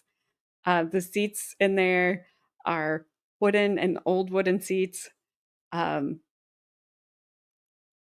I don't know if there's a media room. Andrea was saying that yesterday when she's like, everything's been really good with the line, and people just respect. We learn to line up when we're in kindergarten. Don't cut the line, and because they had cut the seats back, so she's like, you go in and then you go through security, you have to line up again, and then you go up the stairs to the courtroom. And she said, and everybody it's a single file line and you just do that. Except for yesterday, the media was trying to like rush by them to get upstairs. So I don't know if they have a room or not. I don't know. It's just been weird. It's just been that judge has kept it sealed up. We watched a trial from here, Flash Fan. It was on a news station. And then we just haven't. If they show anything, when I've seen it later, they might show part of it, or the last one I saw, it was a sentencing. The people pled guilty, and it was a disappearance of a baby. And then they wouldn't show anybody that was testifying like on what sentence they should get. So I was like, oh my gosh, this is just ridiculous. Reporters used to watch trials from there and walk outside to pay phones. Yeah, so I don't know what's happening. Hey, Celestial Force, how you doing?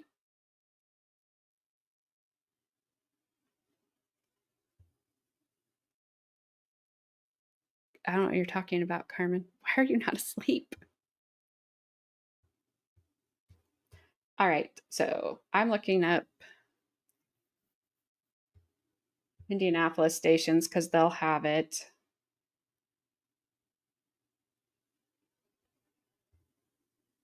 I don't see anything. Wow.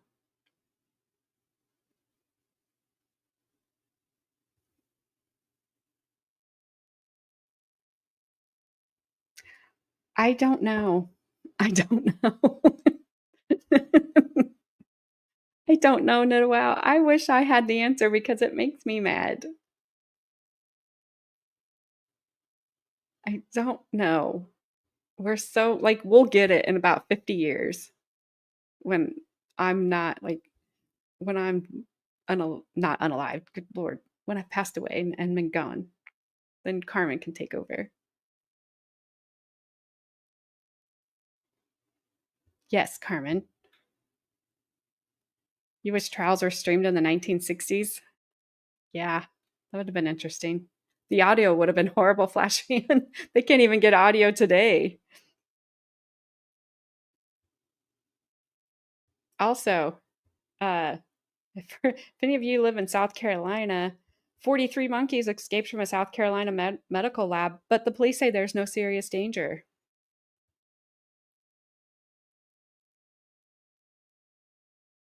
Just so you know, I'm sure I'm sure nothing horrible was being done to them in a medical lab.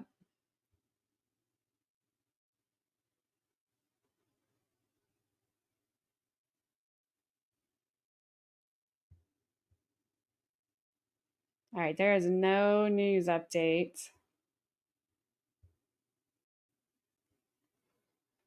Outbreak Live.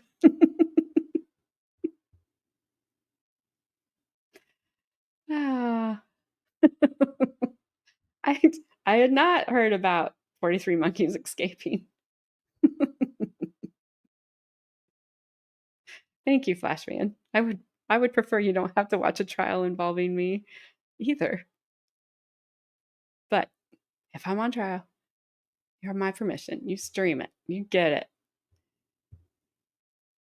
Oh, Carmen, you gifted some memberships and you got one yourself. And of course, Gabby got one. Gabby gets a membership in everything. They're getting more coverage than this trial. Sadly, probably true.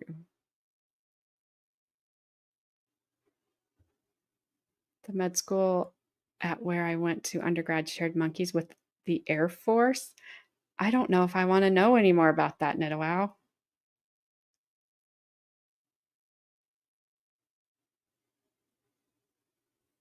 Yeah, I don't know how she does it. I keep asking her, like, can I send you money? Like, buy me a lottery ticket. Well, thanks for hanging out, Chris. We will, it was good to see you. It's been a while. Um, yeah, I'll watch it for a little while as long as I can. I got to get ready for my long night with the baby. Yes, we do, Flash fan. Yes, we do. It's not uh I'm thinking there was a death penalty or there was that one thing um not that long ago. It was a guy that unalived a police officer in like a really bad way. Well, Nidowows, because Gabby's getting all of them. Yeah, I heard. Oh, I was watching the fires in California.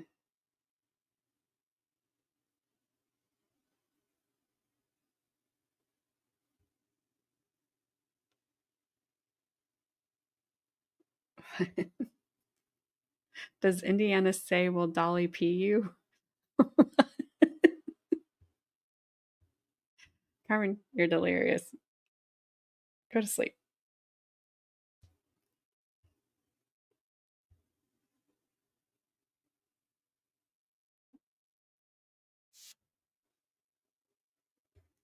Well, hang on.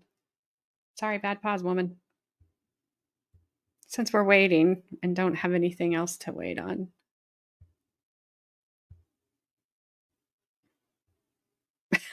I'm so sorry. I bad paused her. It's my fault. I can't tell where she's at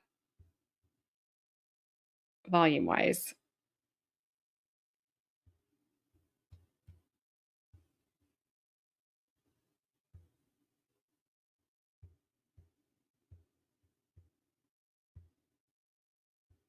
There she is. We'll get an update on the monkeys.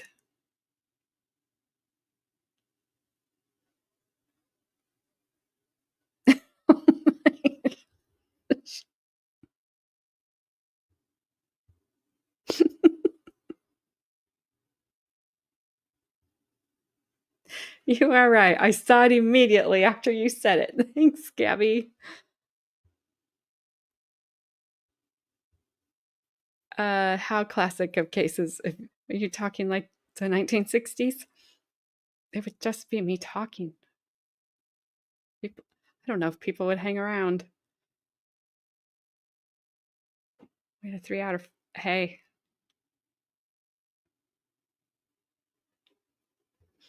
like I said, I my son cried all the way from Indy to LA for 5.5 hours. 1990s. I like how the 1990s is classic cases to you. Flash fans, like, can you stream the black and white cases from the olden days? You know, the 90s.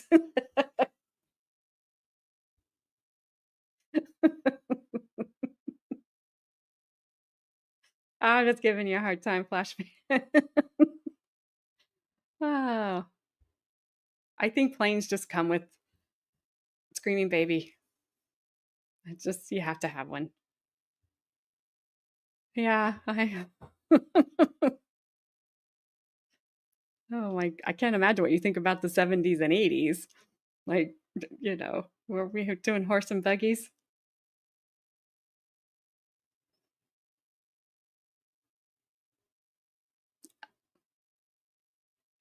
Well, Gabby, I don't. That movie, I am like drawing a blank. Yeah. The grainy video of you can't really see what happened. Like JFK. We can't tell. Was there anybody on the grassy knoll?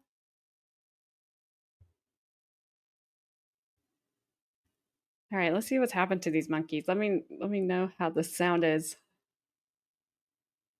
3 monkeys that escaped from a research facility in the Low Country. We're being told that Alpha Genesis facility currently has eyes on the monkeys, and they are working to entice them with food. We have also confirmed that the monkeys are not carrying any diseases because the monkeys, we're told, are all very young.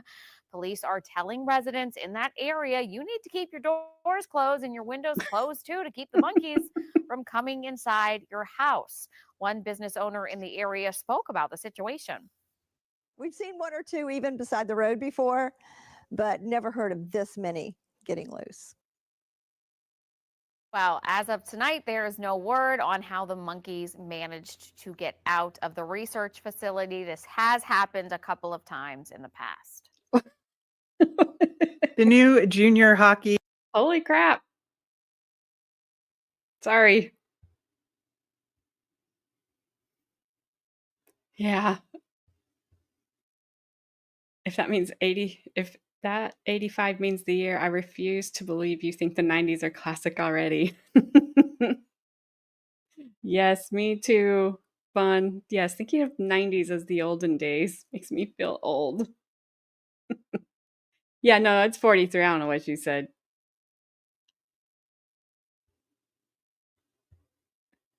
12 Angry Men. It sounds good. I like to watch those. Which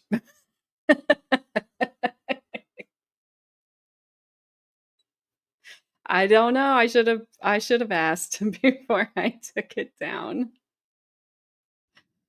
I'm sorry. Yeah, I'll go with the one that's up too. Oh, Carmen. I didn't mean to. Plus Piglet is in that. What? And 12 Angry Men? And Henry Fonda is fine in that movie. I like to watch old movies. They are good. All right, I don't know what those two were talking about, but let's go back.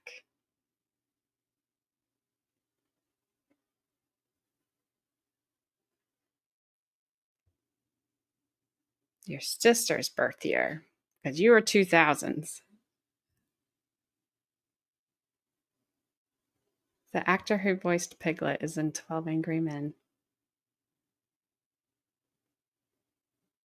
There's been a discussion about Piglet in my house recently because my husband wants to do a nursery in all Winnie the Pooh. It's fine. But he doesn't want Piglet in there.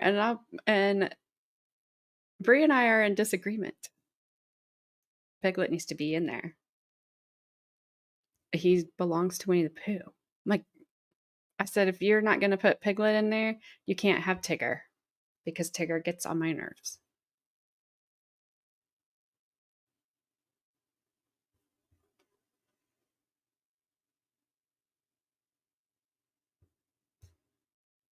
I agree. You cannot leave Piglet out. Piglet is part of Winnie the Pooh.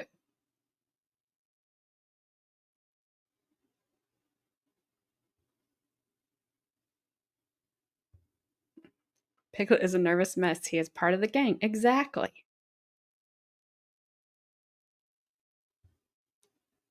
You think 1939? Please tell me you did not mean to type 89. That's the olden days. I would agree. I don't know. Eeyore. Or as Carmen used to call him, Ehor. I'm gonna get a Piglet stuffed animal, be like, show me where Piglet hurt you. Or how Piglet hurt you.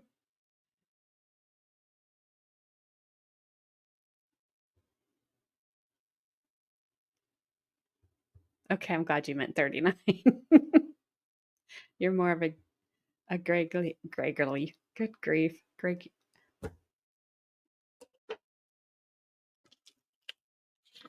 me see if this helps. Gregory Peck. There. I said it.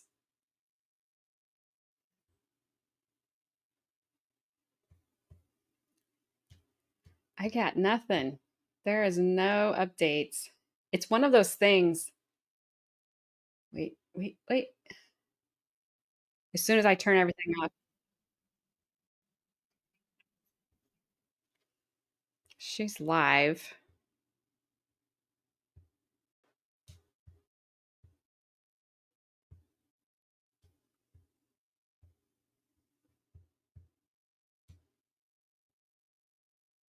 At the Carroll County Courthouse, where they've been since early this morning. Now, we know that the jury got here about 9 a.m., and so they've been deliberating for about 3.5 hours. And yesterday, they deliberated for about 2 hours after closing statement. So they have had this case for a total now of 5.5 hours. They've got a lot to consider. There are 387 pieces of evidence. They listened to testimony from 64 witnesses. This is a jury that has been very engaged. They have asked questions throughout this entire process, some of them very technical questions, a lot of questions about that video on Libby German's cell phone showing Bridge Guy. Now, the jury has been ordered that they can deliberate until 4 p.m. Every day, but they have the option to go longer if they want. So they come here every day at 9 a.m. They can deliberate until 4, longer if they want. And they have the option to actually deliberate in the courtroom. That's what Judge Gall told them yesterday after those closing statements as she was giving them those orders. If they have questions, both the defense and the state can be present in the courtroom to hear what those questions are. It's hard to get a sense at this point of where their head is at because we are not allowed in to hear those questions, and we weren't really given any kind of guidance as to why. The jurors can only deliberate when everyone is in the room together. So, for example, if someone has to leave to use the restroom, then all kind of talking about the case has to stop. They can only resume deliberating and discussing it when everyone is in the room. The jury has to decide if Richard Allen is guilty of 4 counts of murder if they believe that he is Bridge Guy on that video. The state has said that Bridge Guy is the killer of Abby Williams and Libby German, and that Richard Allen is Bridge Guy. So again, here we wait to hear this verdict. For years before there was an arrest in this case, the families of both Abby and Libby always said today is day. And back then, what they meant was today is the day we're going to have a break in this case. Now they have to be saying, is today, asking the question, is today the day that we are going to get a verdict? So the families of Abby and Libby waiting, the family of Richard Allen waiting, Richard Allen himself waiting, and of course the Delphi community is waiting. This is a case that many have said to change this community. So my colleague Samantha Johnson has been within the community today talking to some folks. Sam, what's the mood like? What are people saying today? Well, a lot of people keep reemphasizing this fact that they are just praying for peace, right? No matter what, at the end of this, when it's all said and done, they're praying for peace for this entire community. And you alluded to it a minute ago, that there are only a very limited number of seats inside that courtroom. So right now, I mean, there are dozens, if not maybe 100 people surrounding this courthouse waiting for the moment that we get a verdict in this case. In fact, I want to show you some video if we can, because today, really for the first time, we have seen dozens of people here making signs.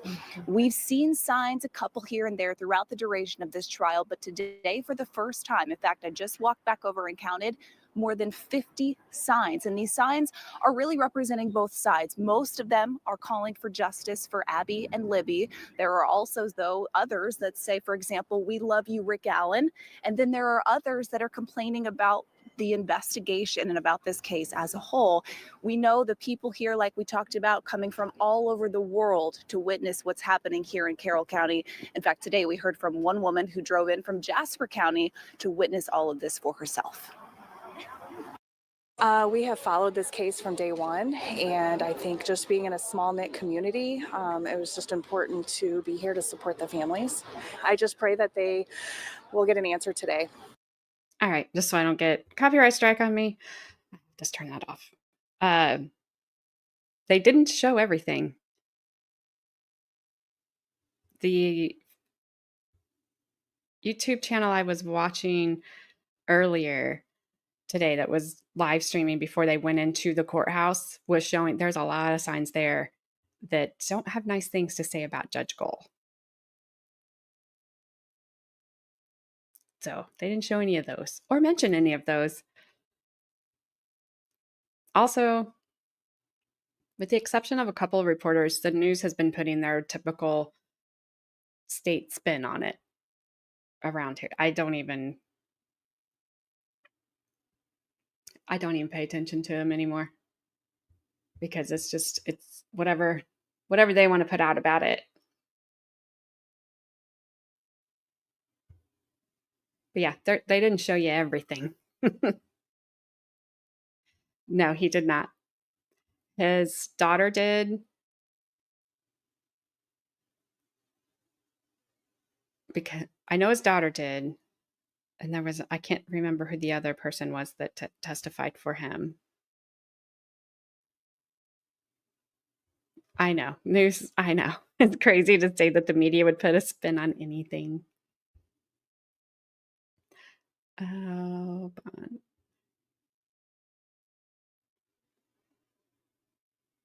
Yeah, no, I can't find where your comment was in a while.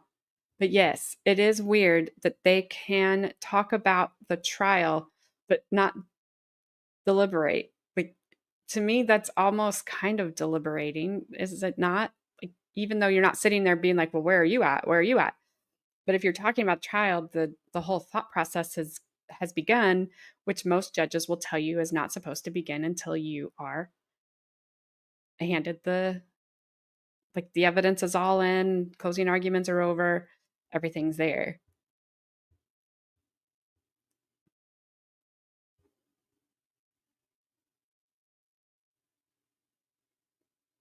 I haven't watched any, because I don't watch the news, I'll be honest with you. Reading the news, I just am like, that is just not what happened. I've seen a lot of people in comment sections on news things correct the news reporter of that's not what happened. Oh, and you said pro-defense. My brain is off today. It's turned off. I need to turn it on. Gary Cooper putting on the Ritz. 1980s song in there somewhere.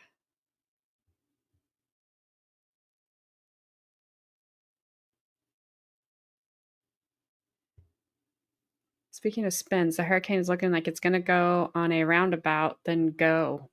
Well, hopefully it doesn't go to you.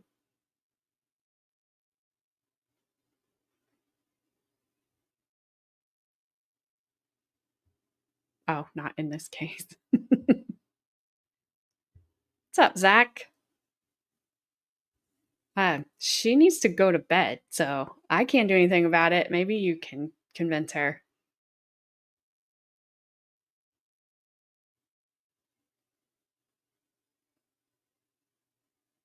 Gary Cooper was the Brad Pitt of his time. Well, alrighty.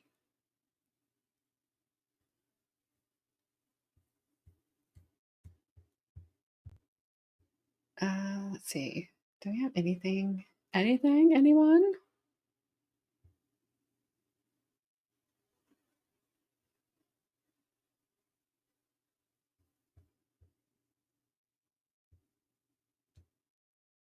Indianapolis survived all the Swifties that came in last weekend. There's that for you.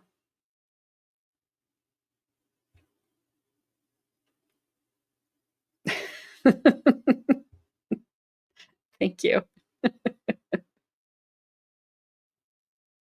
I appreciate the ask. I have to look. Atrazine? Do not even like try to give me any words to say today. It's not working well.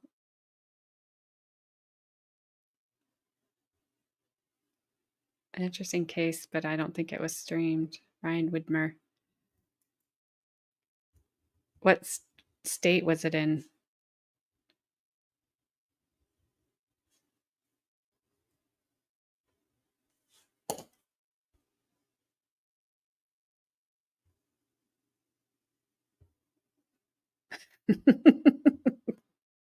That's right. Rockabye Carmen under the stream. If you don't go to bed, your mama will scream. Warren County, Ohio. I will try to find it.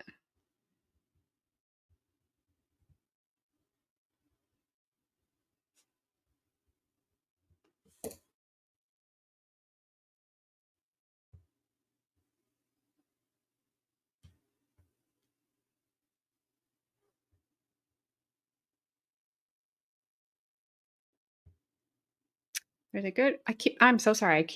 I'm hearing it myself and I don't know why I'm doing it. So I'm sorry for smacking my lips. I'm trying to stop. There's a good classic trial. Robert John Bardo, the O.J. Simpson lead prosecutor, prosecuted. Marsha Clark.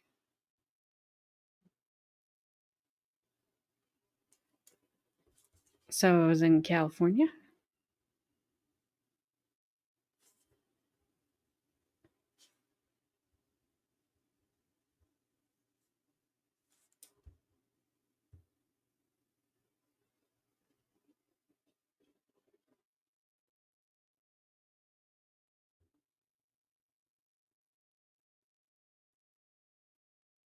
Is that the same trial, Adair, or is that I've seen stuff about the au pair trial?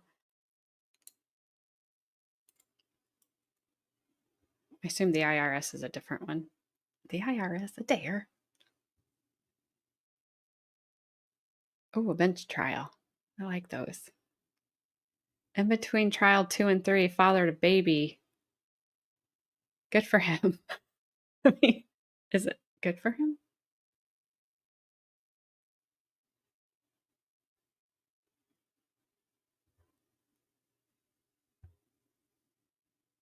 Widmer allegedly told Sarah, nobody leaves me, nobody ever leaves me, and I mean nobody, and then punched her in the chest, causing Sarah to fall backwards and hit her head. Owie.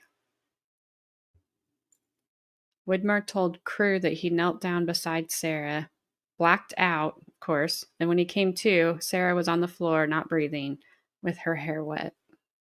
Uh-huh. That sounds plausible.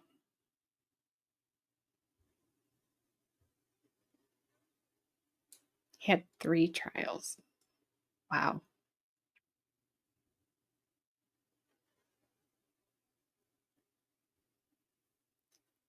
Judge Dino Fulgoni.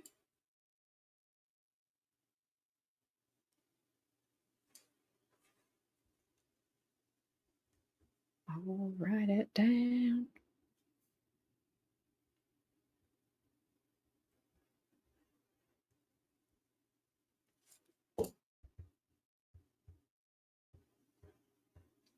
Well, guys, I don't know what else to do.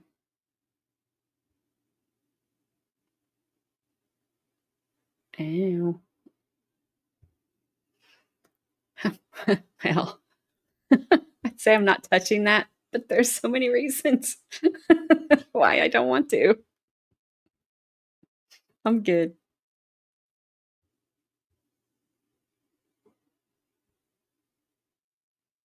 I don't want to touch that.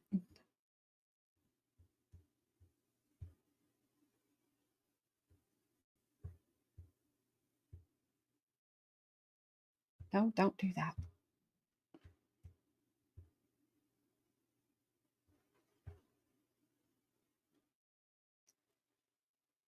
I'm just trying to see what's happening out there in the world.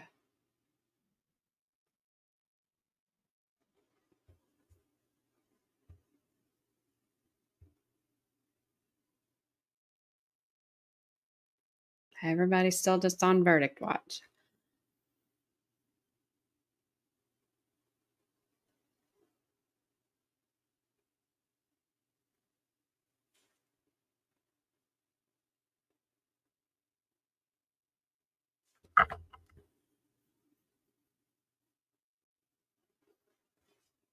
I'm just looking to see if there's anything, anyone, anywhere. All right. So I have seen, there's the second one I've seen titled, I Will Never Have a Best Friend Again. What is up with these videos? I saw one this morning, and now there's a different woman that did one. Do I need to do one? Because they're my age.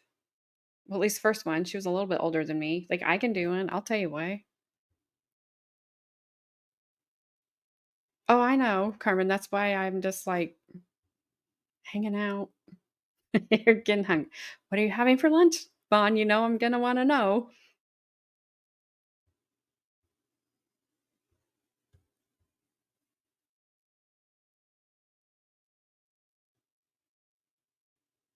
But I'm very curious about these women. Why are they doing these videos? They're not very long. They're like 15 minutes of why they will never have a best friend again. Of course you knew. I hope you've been thinking about me every day when you eat lunch. Like, no, AJ wants to know what I'm having.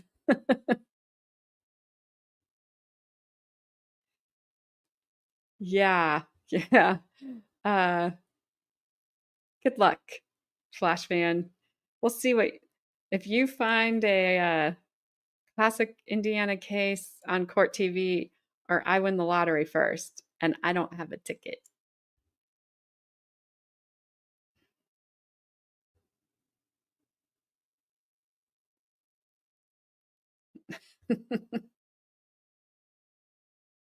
Spicy chicken tenders and mac and cheese. I take the mac and cheese. I don't like a lot of spice, but chicken tenders in general sound good.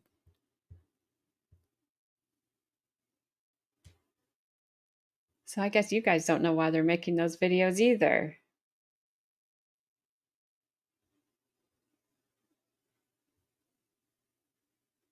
There isn't anything going on out there.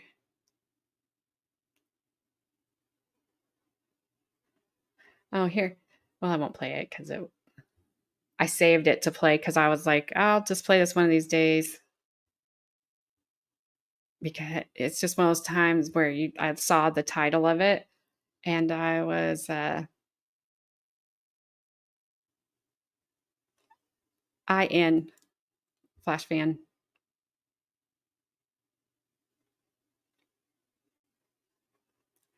But I don't feel I don't feel bad for this guy. I just don't. If he actually did it and was guilty, which apparently was found that way. But a man who raped a 3-year-old girl. Passed away in prison. I'm going to assume probably not very nice fashion. And every time I see it, I'm like, yeah, I saved it to watch later and I haven't watched it later because I'm like, yep, don't care.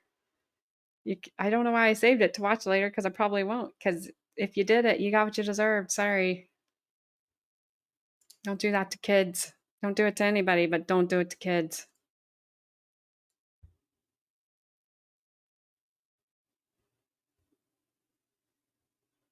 All right, Flash fan, good luck. We'll be sitting right here till you come back with nothing. You will have nothing.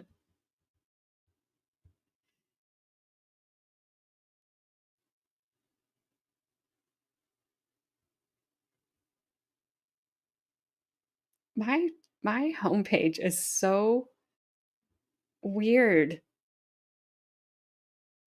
I've got unofficial ADHD tests for adults. I've got stuff for autism. I have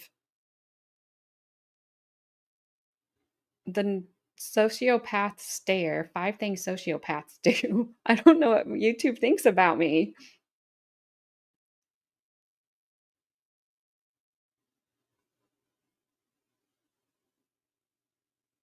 What? How I cut the parents and siblings out of my life. Well, that's not very nice. I also have Dora.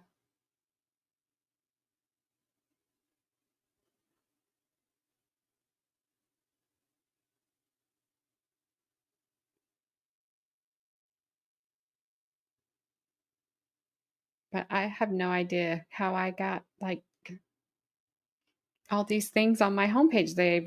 They're all very different.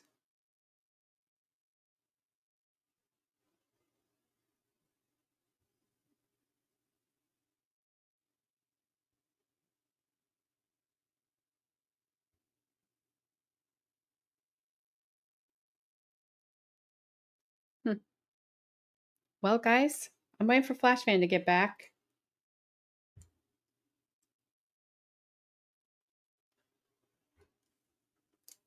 And then I'm probably going to wrap this up because I don't know what else to do.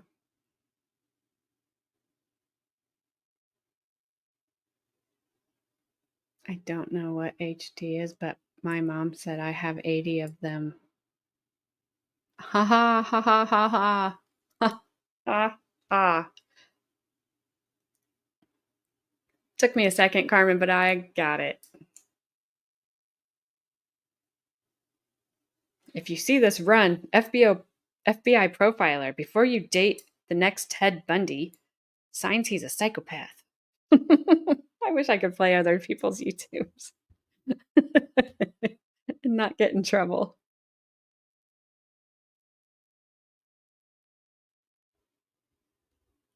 I wonder if they went to lunch because everybody that's on the Verdict Watch has quit being on Verdict Watch.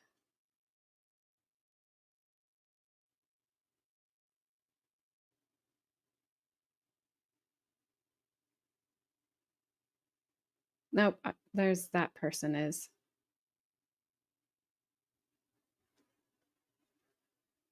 Still watching.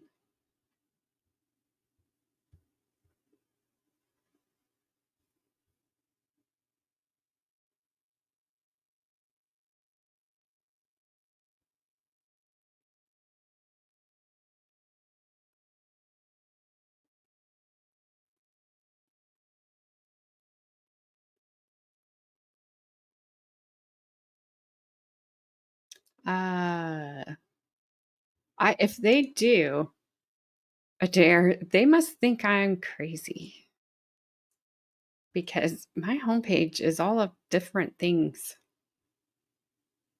Ah, dad jokes are the best. And Gabby and Carmen, they can just start. There you go. Just start with a dad joke. Sorry, Zach, you brought it up. I didn't say anything. I didn't say truth. I didn't say dare. I told you, Flash fan. I told you would come back with nothing. And even when I go to like their WebEx, their live, it is such bad camera. The camera's at such a bad angle and it's so bad.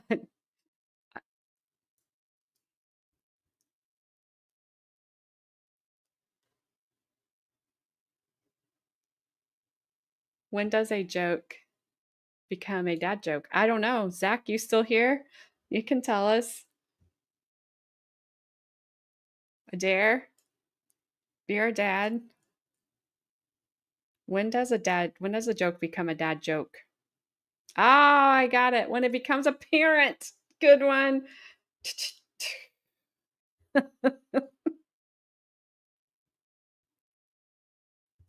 Ah, she had some, she's gonna, or she is, or she's going to get some spicy chicken tenders, and she told a spicy dad joke.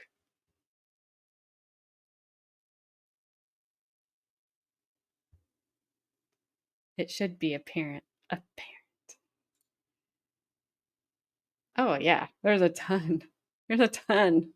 I'm surprised there's a lot of California cases because California is not great about showing their stuff either. But Wisconsin and Florida, catch up.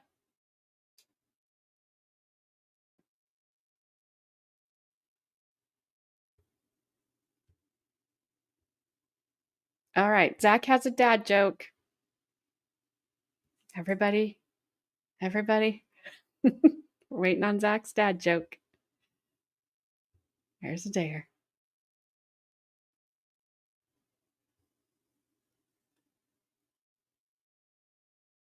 Everybody's waiting. Yeah.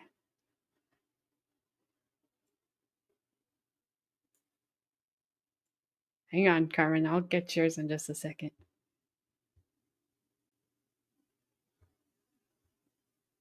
Hey, Tracy, how you doing?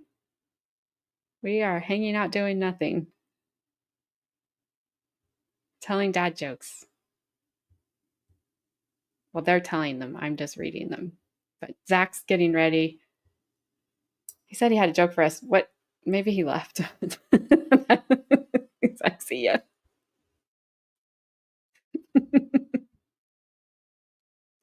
Yes, Flash fan. They were better about like when Court TV was on cable. They did show a lot of cases out of California. That's the joke. He left to get milk and he never came back. Dang it, again? Ah.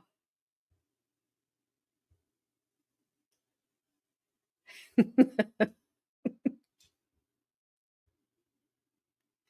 right.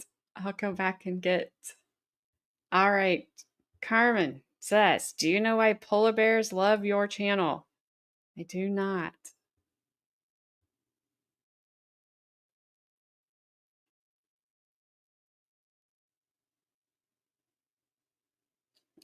Yes, he goes out for milk quite frequently, doesn't he?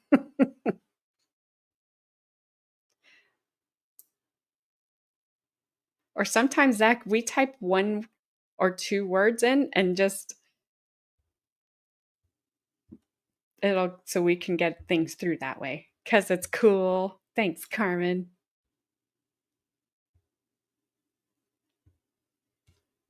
All right, Gabby.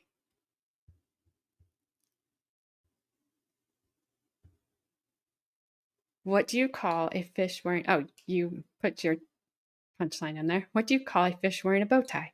Sophisticated.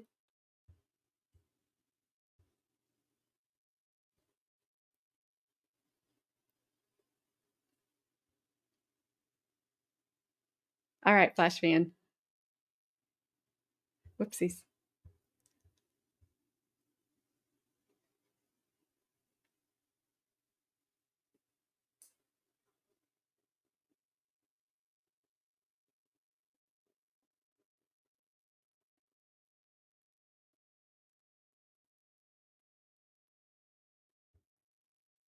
You involuntarily made my arm go up in a cheer with the thanks, Carmen. That's what you did, isn't it? Like a cheerleader? But you never were. This is Adair's favorite joke. That's why there are no pregnant Barbies. I am not even seeing it anywhere, Zach. It's not being held in to be approved. It must be bad.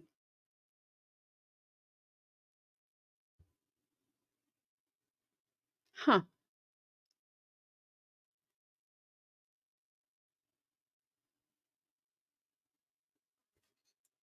Type it in Discord.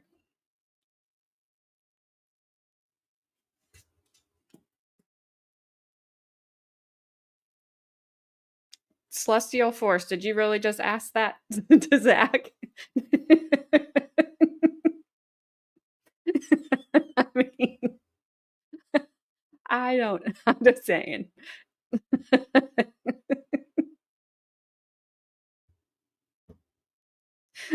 Oh, oh, Gabby.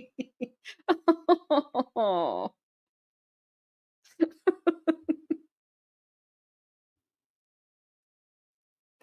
Oh.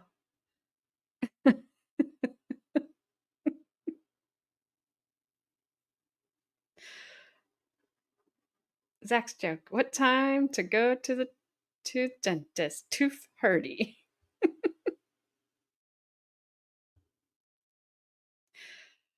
Oh, Tracy, it's like a fish story. It was this big.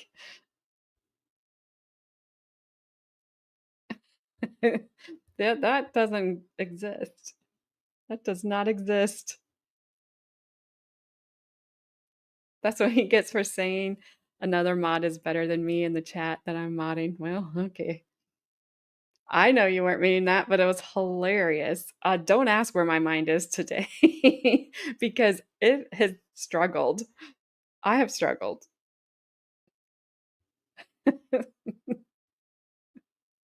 Oh, Zach, did you see the question that Celestial Force asked you? Just wondering.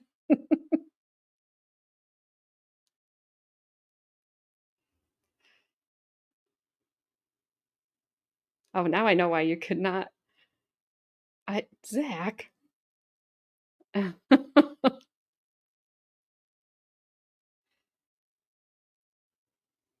Zach, I can't read that.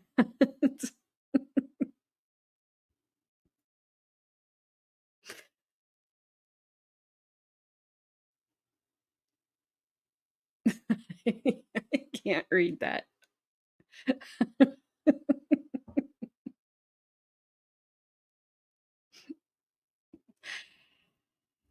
I can't. Now I know why you couldn't get it to come through.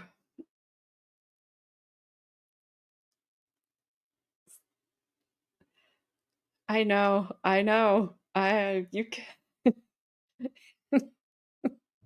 I'm trying to think of a way to put it.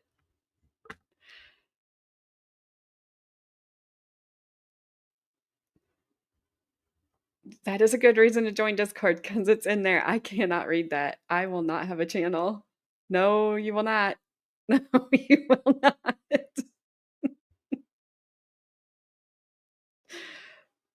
Oh, no. But yeah, good reason to join Discord. It's free.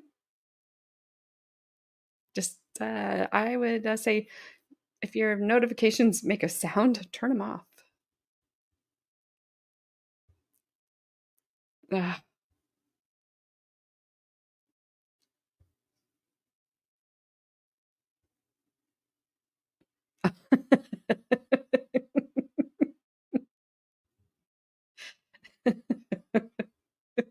uh, yeah, I would not have any. They wouldn't even. There would be no warning. They would just be like, "Bye. We never knew you, never saw you, and you can never come back." Yeah, your child overachieves. I I can't. I was never good at that, Celestial Force. Even if I did it, it would still not be good. I still couldn't do it. I'm thinking of it in my mind. No. Papa?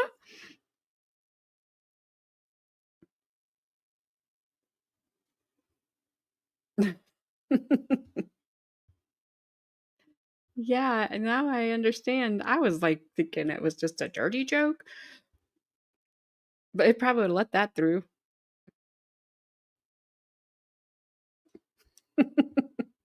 Thank you. If you see that, you have to say it that way. All right. I hope nobody gets offended. Remember, it is just a joke. Just a joke.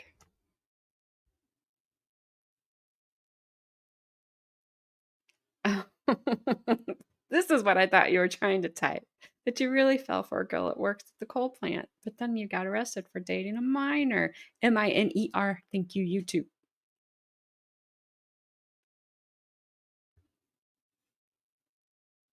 Oh, I can't.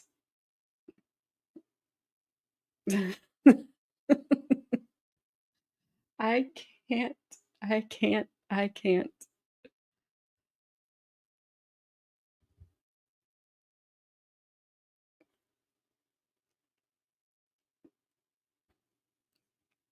I wish I could. There's just no way to tell it. Even Zach couldn't tell it. Like, you can't even, like, I was trying to figure out every word to replace to tell it. Educational purposes. Does that, like, just release me of all the rules? This is for educational purposes only. It's a math problem, really. Yes. Well, and it could be it's psychology to make people laugh and see the reaction. And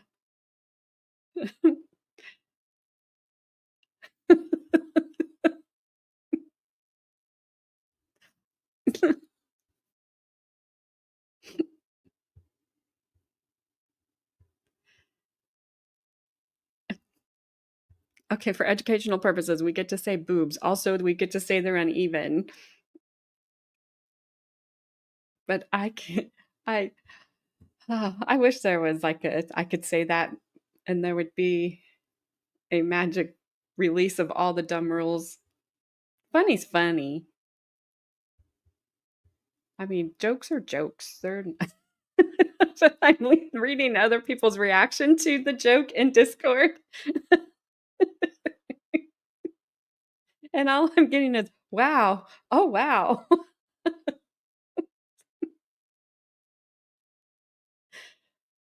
Celestial, you could just like go join the Discord real quick and then leave if you wanted to. It wouldn't hurt my feelings. If Billy has one and Bobby has two, how many does Dave have? Flashman is correct. Slurpee the clown.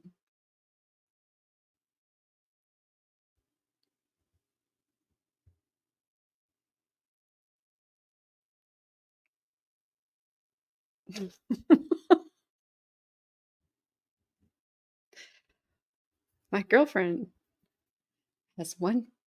I like how you spelled boob. Bigger than the other. She entered a wet t-shirt contest and won first and third.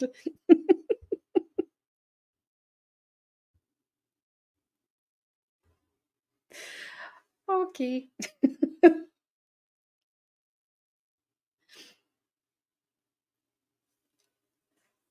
It was funny one time. I don't remember. I think it was Jesse Kraszewski, maybe. We were waiting for the judge to come back with whatever she was going to sentence Jesse Kraszewski to, and Carmen and Gabby were just dad jokes flying like left and right. And then finally I was like, okay, I don't think anybody wants to hear any more dad jokes. And somebody I didn't even know was lurking out there. She comes in, she's like, I was enjoying them. And I was like, okay, you can continue. It's fine. It was funny. It's like I figured everybody was gone. But that is normally how we entertain ourselves on Verdict Watch, is with dad jokes. Yeah, I was wondering that too, Gabby.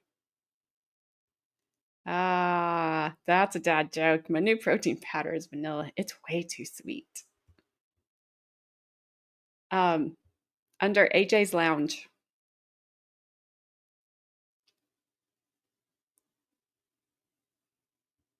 Oops.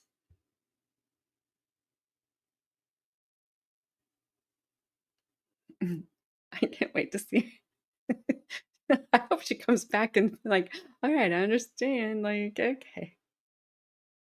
I understand why you did not read that.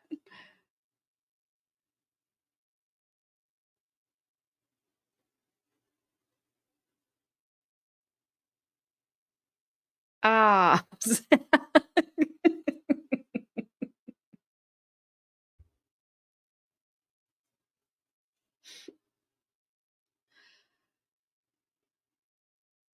Ah, Carmen. All right, Zach. My aunt decided to end it all and asked her doctor where the heart was located. He told her under the left boob. Poor lady took her kneecap off. Carmen. As I get older, I remember all of the people I lost along the way. Maybe a career as a tour guide wasn't the right choice. Yikes. And Flashman. I can't believe it's not better. Oh, did you find it, Celestial? Did you find it? Aw, I don't know who thinks that, and they should not. He's a nice fella. Goes out for milk a lot, but other than that. Oh, Carmen. Son. Dad, can you please explain to me what a solar eclipse is? Dad, no sun. Or no sun.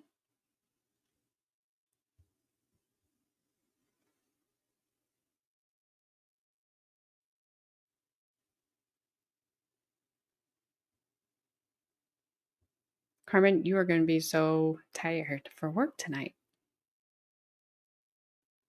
And you're going to be angry when you get up. When you wake up, if you don't fall asleep, I guess you just be angry then.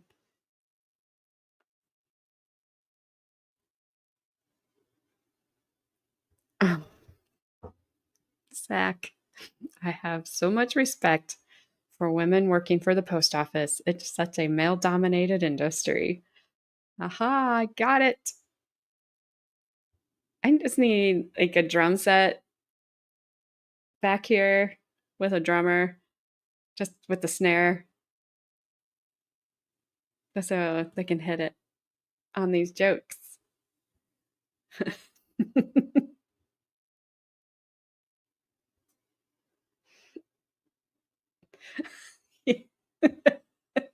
I'm sorry, Flashman, we're corrupting you. Y'all got me saying stuff I'd never say in chat. I have to pray every time after stream.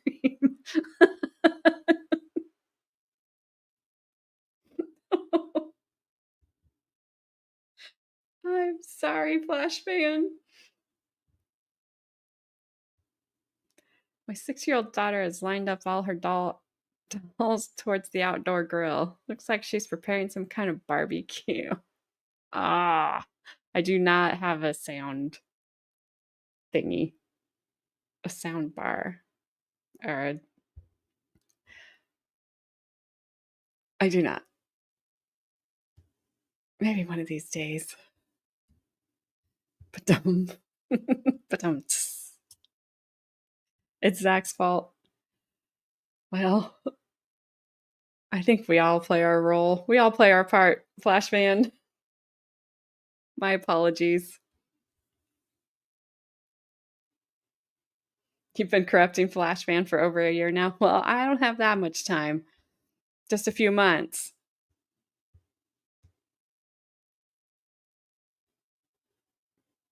Freaking, stay on the light side, Flashman. Don't come to the dark side. Where'd Gabby go? She disappeared.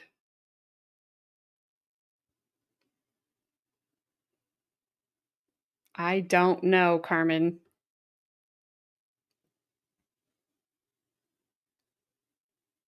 I don't even want to ask the question until I know the answer.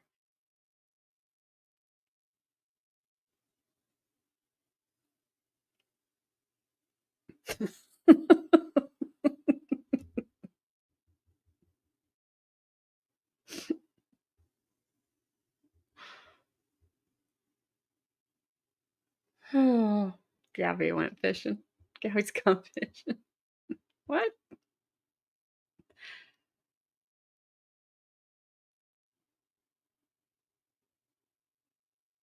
Oh, I get it. Carmen.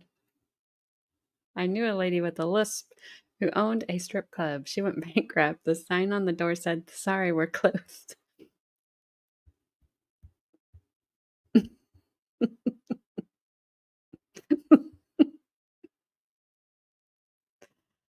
Oh, weren't we all? Weren't we?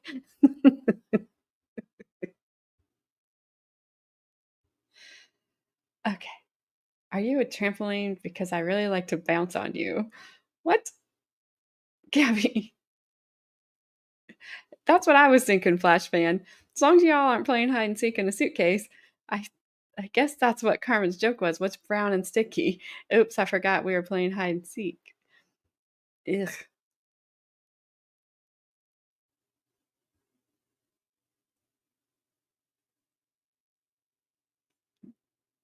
yucky.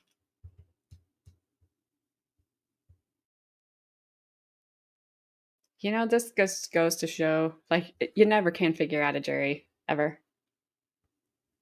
Truth and Transparency, that's who I was watching this morning.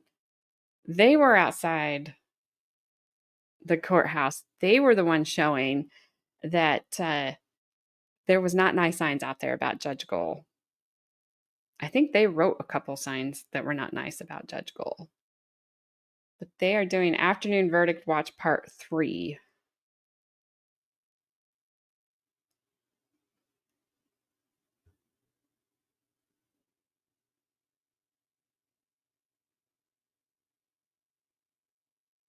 Oh, Sarah Boone.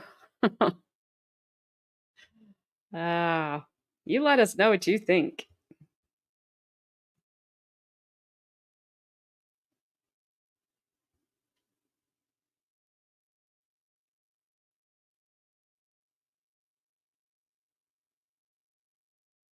I did not read the divorce letter.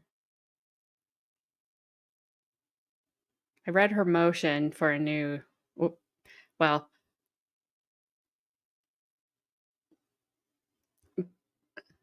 not that I would spoil anything, Bond, because I don't want to spoil anything, but I would assume that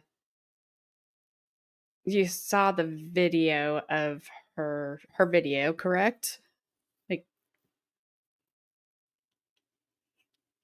uh-oh. Zach's getting censored again, and I'm getting scared.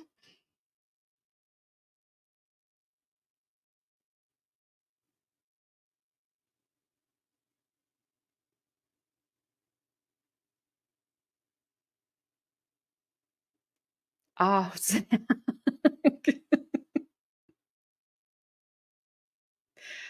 Well, I mean, yeah. She's just annoying, Bond. That's all I can say. Just annoying.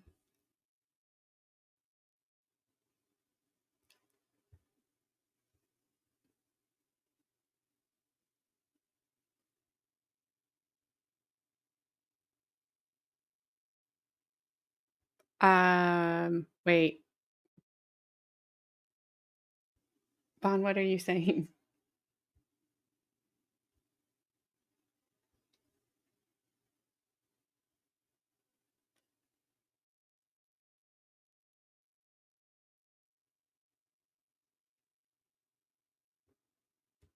Wait, you're at the closing arguments of the cold case one that we just did with the bad audio? Hang on, Flash fan. I'm not answering that until I figure out where she's at. What? Yeah, hang on. If Bond's watching that one, then I won't say anything yet. What did I do that was annoying? I don't know. What did you do? Gabby? Did you do something? Oh, wait.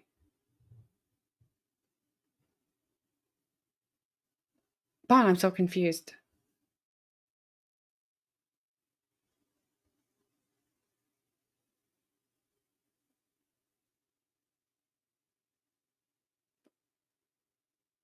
Okay, so you're at the end. You're at the closing arguments of Boone.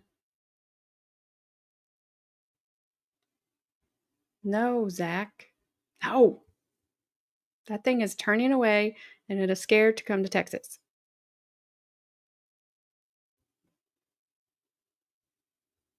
Okay, you're at closing argument, Sarah Boone. Okay, so the cold case last week. It ended with him being found guilty, because clearly he was, and I think it was Jess from Baker's was saying that he didn't testify in his own defense because he had charges pending in another county. And I thought about that afterwards, and I thought, yeah, he couldn't testify in his own defense, period. Because after we went through the injuries to those babies, there was no defense. There was nobody else that could have done the injuries to who could have put those two little girls, gave them almost identical injuries. There was nobody else to do it. So the fact that he has charges pending in another county, boo freaking who, and yeah, it wouldn't helped you. As soon as that doctor testified, the one I didn't make you guys listen to, I just summarized her. As soon as she read off all those injuries, that was it for me. Oh no, I'm not saying Jess wasn't wrong. I'm just saying that's what she had found, that he was the reason he said he didn't testify was because he had charges pending in another county. It doesn't matter. There was nothing that guy could get up and say.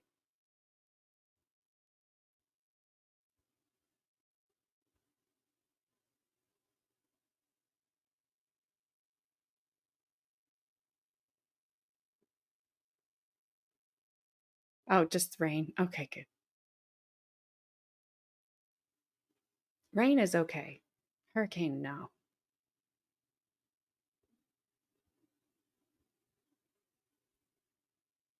And I have it written down whenever he's supposed to be sentenced. Hopefully they'll at least cover just the end part of it. I really don't care what anybody.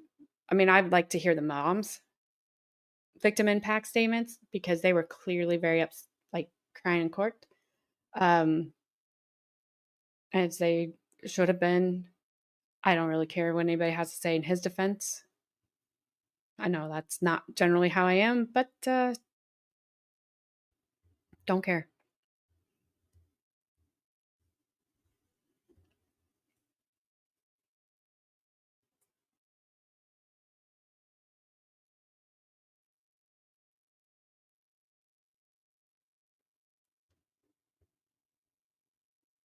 There's a lot of talk the crime scene is in the public now, and they are trying to get it taken down as fast as people are putting them up. What are you talking about, Carmen?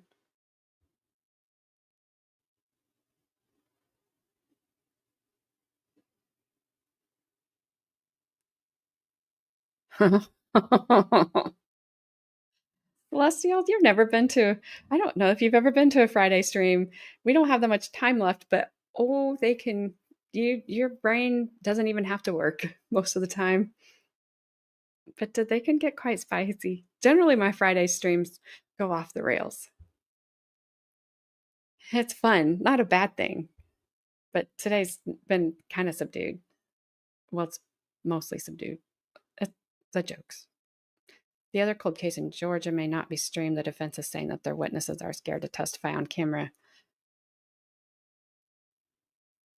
Oh, yeah, that shouldn't be up ever. And if they are, that somebody leaked. Somebody leaked from the courtroom. Which I don't know how they would, because they're not even allowed to have their phone.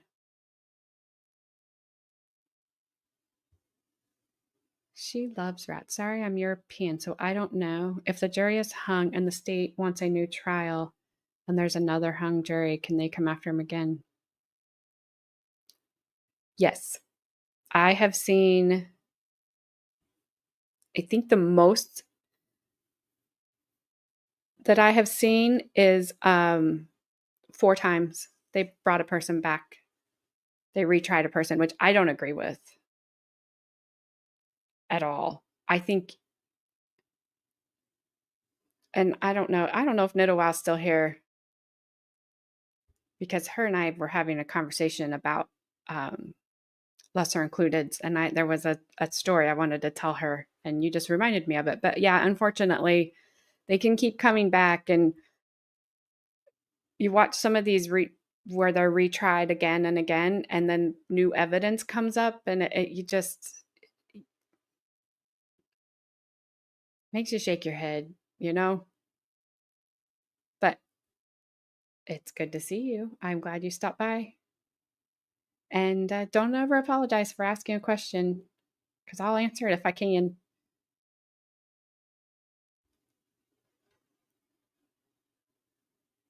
Oh. just you saying the DOS format. I'm like, I never understood it, and but I feel old now. Let's taking me back down a road. But I'm glad that you enjoy watching and chatting with everyone. I have a great chat. Yeah. Yes, go. Get your spicy chicken tenders.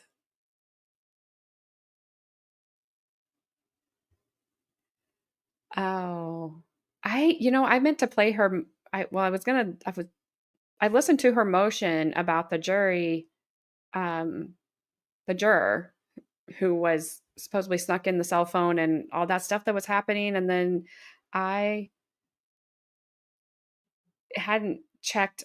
I didn't check to see if he had ever ruled on that.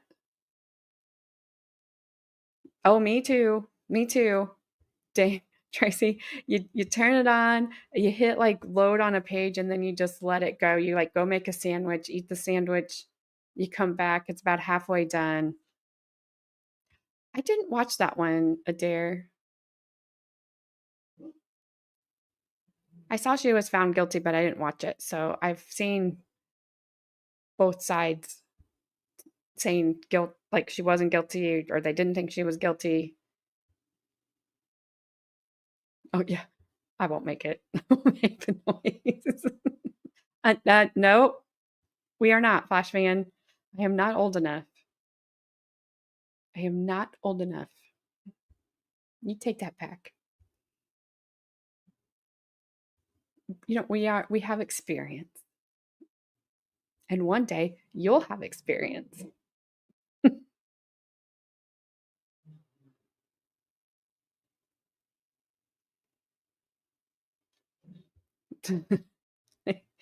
I could make you cry in like 2 seconds still, but I won't. That doesn't make me a boomer.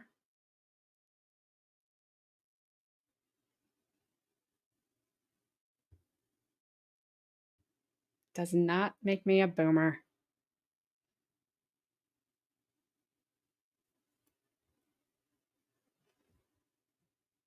Yeah, now I'm stuck with that stupid dial-up noise in my head. Thanks, Gabby. Yeah, this is a very calm Friday stream.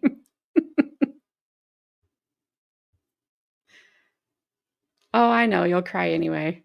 Even though they're like going out of town. She's going to be 3+ hours away from me. I told her I fully expect her to knock on my door in the middle of the night. Give me my daughter.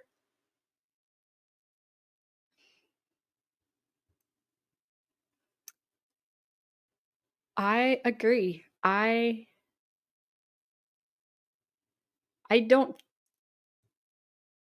think if you get a hung jury, in my opinion, this is only mine and nobody asked me in the legal system or cares, you get one more bite at the apple. If you don't get it then, too bad.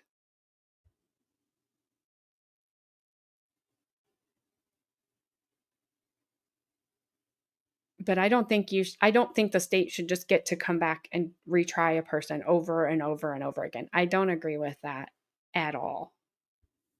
So even for like these horrible, horrible crimes, 15 years,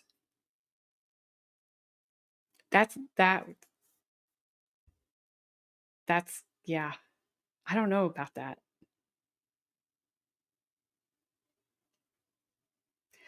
Yes, it was flash fan.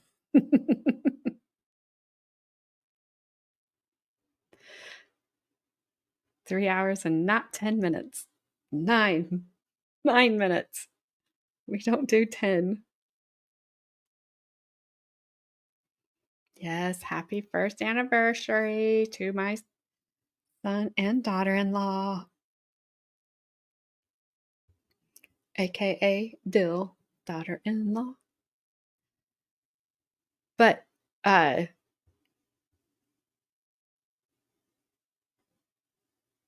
yeah, leaked.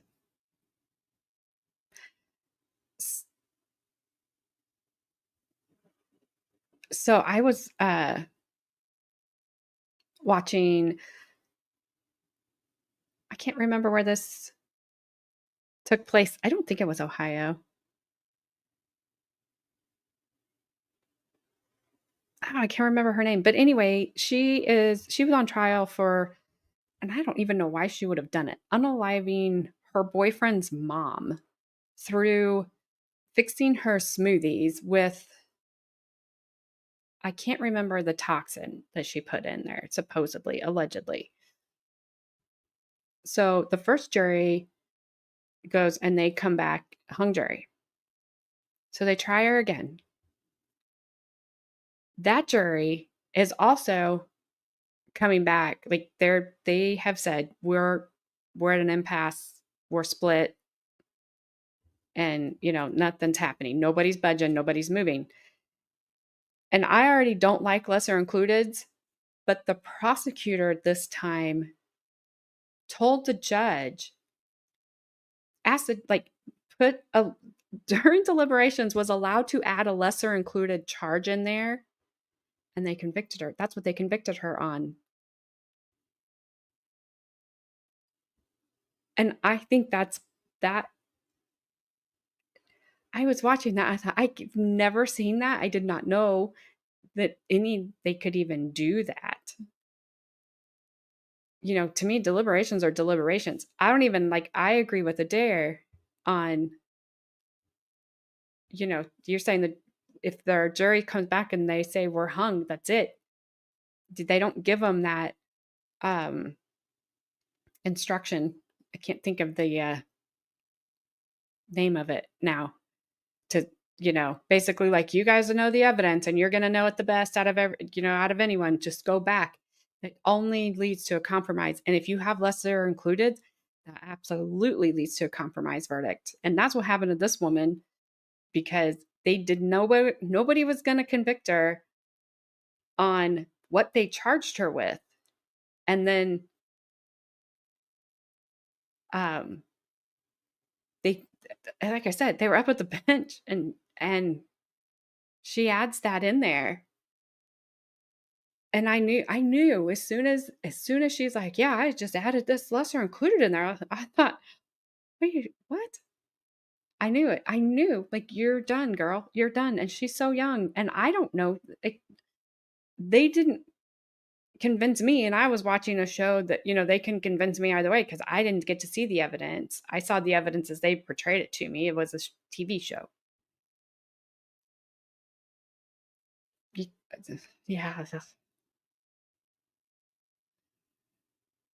In Germany, life in prison means a max of 15 years.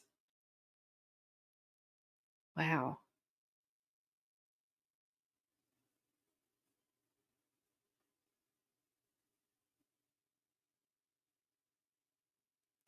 Yep. There are some people, I do agree, that are in prison here with life without parole. They should be in prison with life without parole. Like, you're never getting out. And I agree that they are there. But I don't think that for everybody. And I don't think that for everybody, even that we've watched where there's a mandatory life sentence. I don't agree with. There's people that I think you did something horrible, you need to go serve your time, but I don't think they need to serve the rest of their life. I had to post a Kentucky case in Discord. She's accused of cooking. Ew. Yes. You brought it up, Flashman.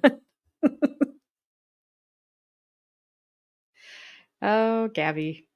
I wonder, I need to, since George never visits anymore, I wonder if they're going to retry that guy. I don't think they should. I don't think they've got the evidence to retry him. I think, I'm surprised the jury was hung on that one.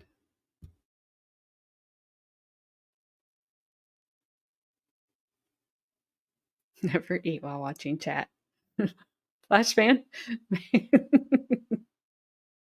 Oh. Well, you weren't here to watch that trial, Flashman.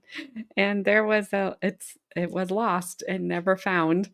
And it was part of the trial. Like, it was a big part of the trial. And they never found it. And so we're still looking for it. It's out there somewhere. We just don't know. We just don't know. And I got Carmen. She was saying that the photos were leaked, and that's not good. Yes, that is something. It was something. It was a woman who accused her husband's best friend of he came over that evening. They were all sitting outside, like a fall night, having, like a little fire in the backyard and having some drinks. She supposedly goes inside and goes to bed. I think she said she only had 2 shots of tequila, but was like falling down drunk from those 2 shots of tequila, which I like, nah, not believing that one. And then supposedly then the friend leaves. The husband's having a camp out in the backyard with the child. And then once the friend thinks everybody's asleep, supposedly sneaks back into the house and does horrible things to her.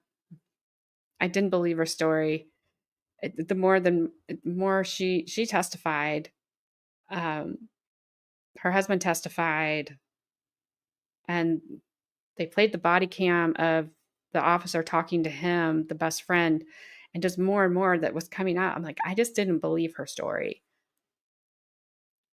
Something had happened, and they had all had a falling out. She had told, or he had told on her, I think, cheating on her husband, because his wife had told him that the woman accusing him had confessed she was cheating. If I'm remembering correctly, there was a lot of moving parts in there. They all had a falling out, and I think it was revenge. The jury did not, it was a hung jury. It was a mistrial, and I've never heard anything else about it. But it was a good trial in the fact that it caused a lot of conversation. And we all kind of started off, over in her corner and then ended in his. And it was a good conversation between the women. And I know George wasn't the only man in that chat. Adair might have been in there.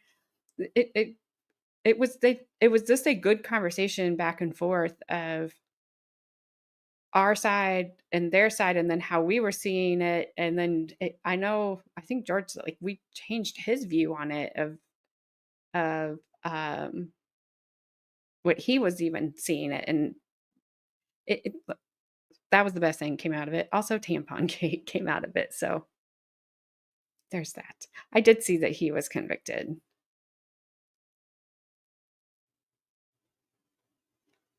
And that for a bench trial, that came back fast.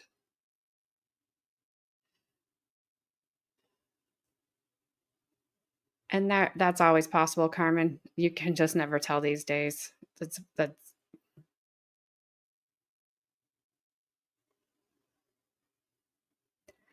all right, guys. I think I'm gonna wrap this up. I'm not seeing anything. I'll check one more time.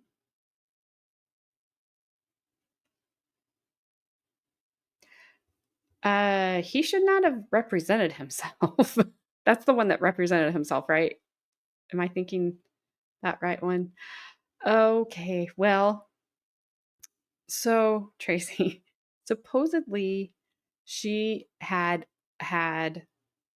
a a miscarriage. She didn't go to the doctor. She just, I mean, that's fine. Um, sometimes you just know. And, but so she had one in, but she said that she had it in for 24 hours. I'm like, that doesn't happen. It shouldn't happen. Nobody does that. That is very dangerous and gross. Also, if you have just had a miscarriage, like you should not be using those. You don't use those. A doctor would tell you no. Yeah, it was before E-Flash Fan. And so apparently she was saying that he took it out of her before he did anything to her. He said, I I never did that. Like, gross, but it was never found. It wasn't found during her exam. It wasn't ever found in their bedroom. It was never found, ever, ever. That's where it came in. But it played a big part in it, as if he did take it out, if she actually had it in. It was so strange. It was such a strange trial. But then that was a Friday stream that just completely went off the rails. Just like that, just like a comment like that. And we all just, it was bad. And it just went, we had a great time. I will just say that. When I say it was bad, it was good, bad, because it was funny and it was a good stream and everybody had a good time. But yeah. So we just look for it every now and again. We'll just be like, did anybody find it yet? I guess I should have made a missing poster for it. Oh. I hope the doctor found it, because I really don't want to have to look for two.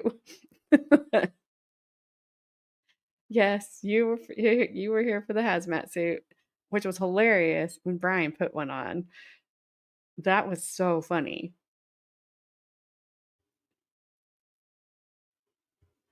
But yeah, the hazmat suit.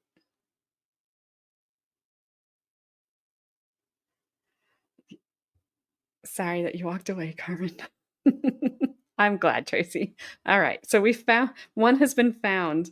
One is found. All right. That's good. That's good.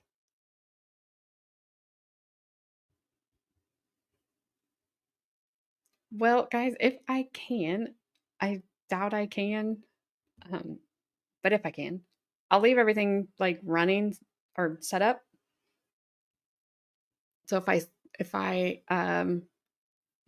Matt is, the baby's all good, and I did not find a hazmat suit. I don't want one.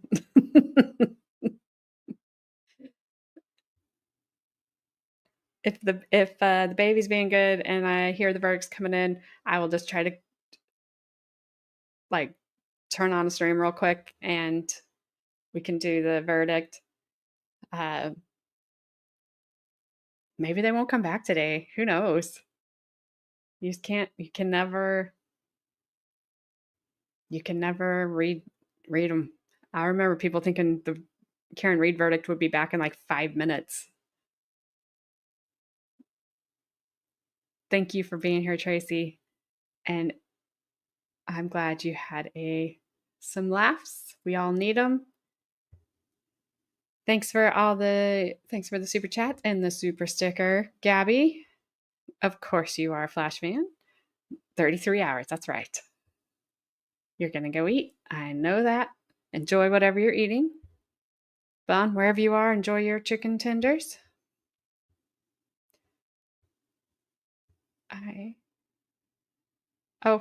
I can. Give me a sec. I will just redirect you guys over there. I will be on IK's channel on Sunday evening.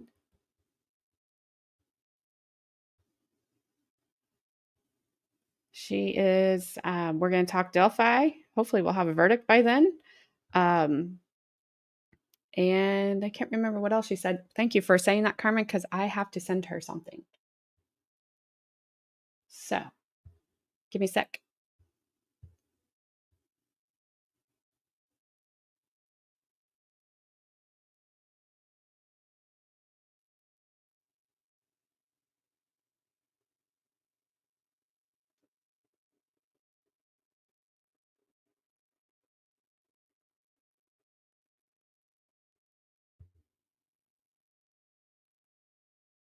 All right, guys. There you go. And I will see you guys all either later on today or Sunday over on IDK's and or back here Monday morning. But I will see you. Have a great weekend. Like always, make good choices. Stay safe. Don't do anything that would make me have to stream your trial because I don't have bill money. Yes. Make sure you let her know you came from me. All right. See you guys.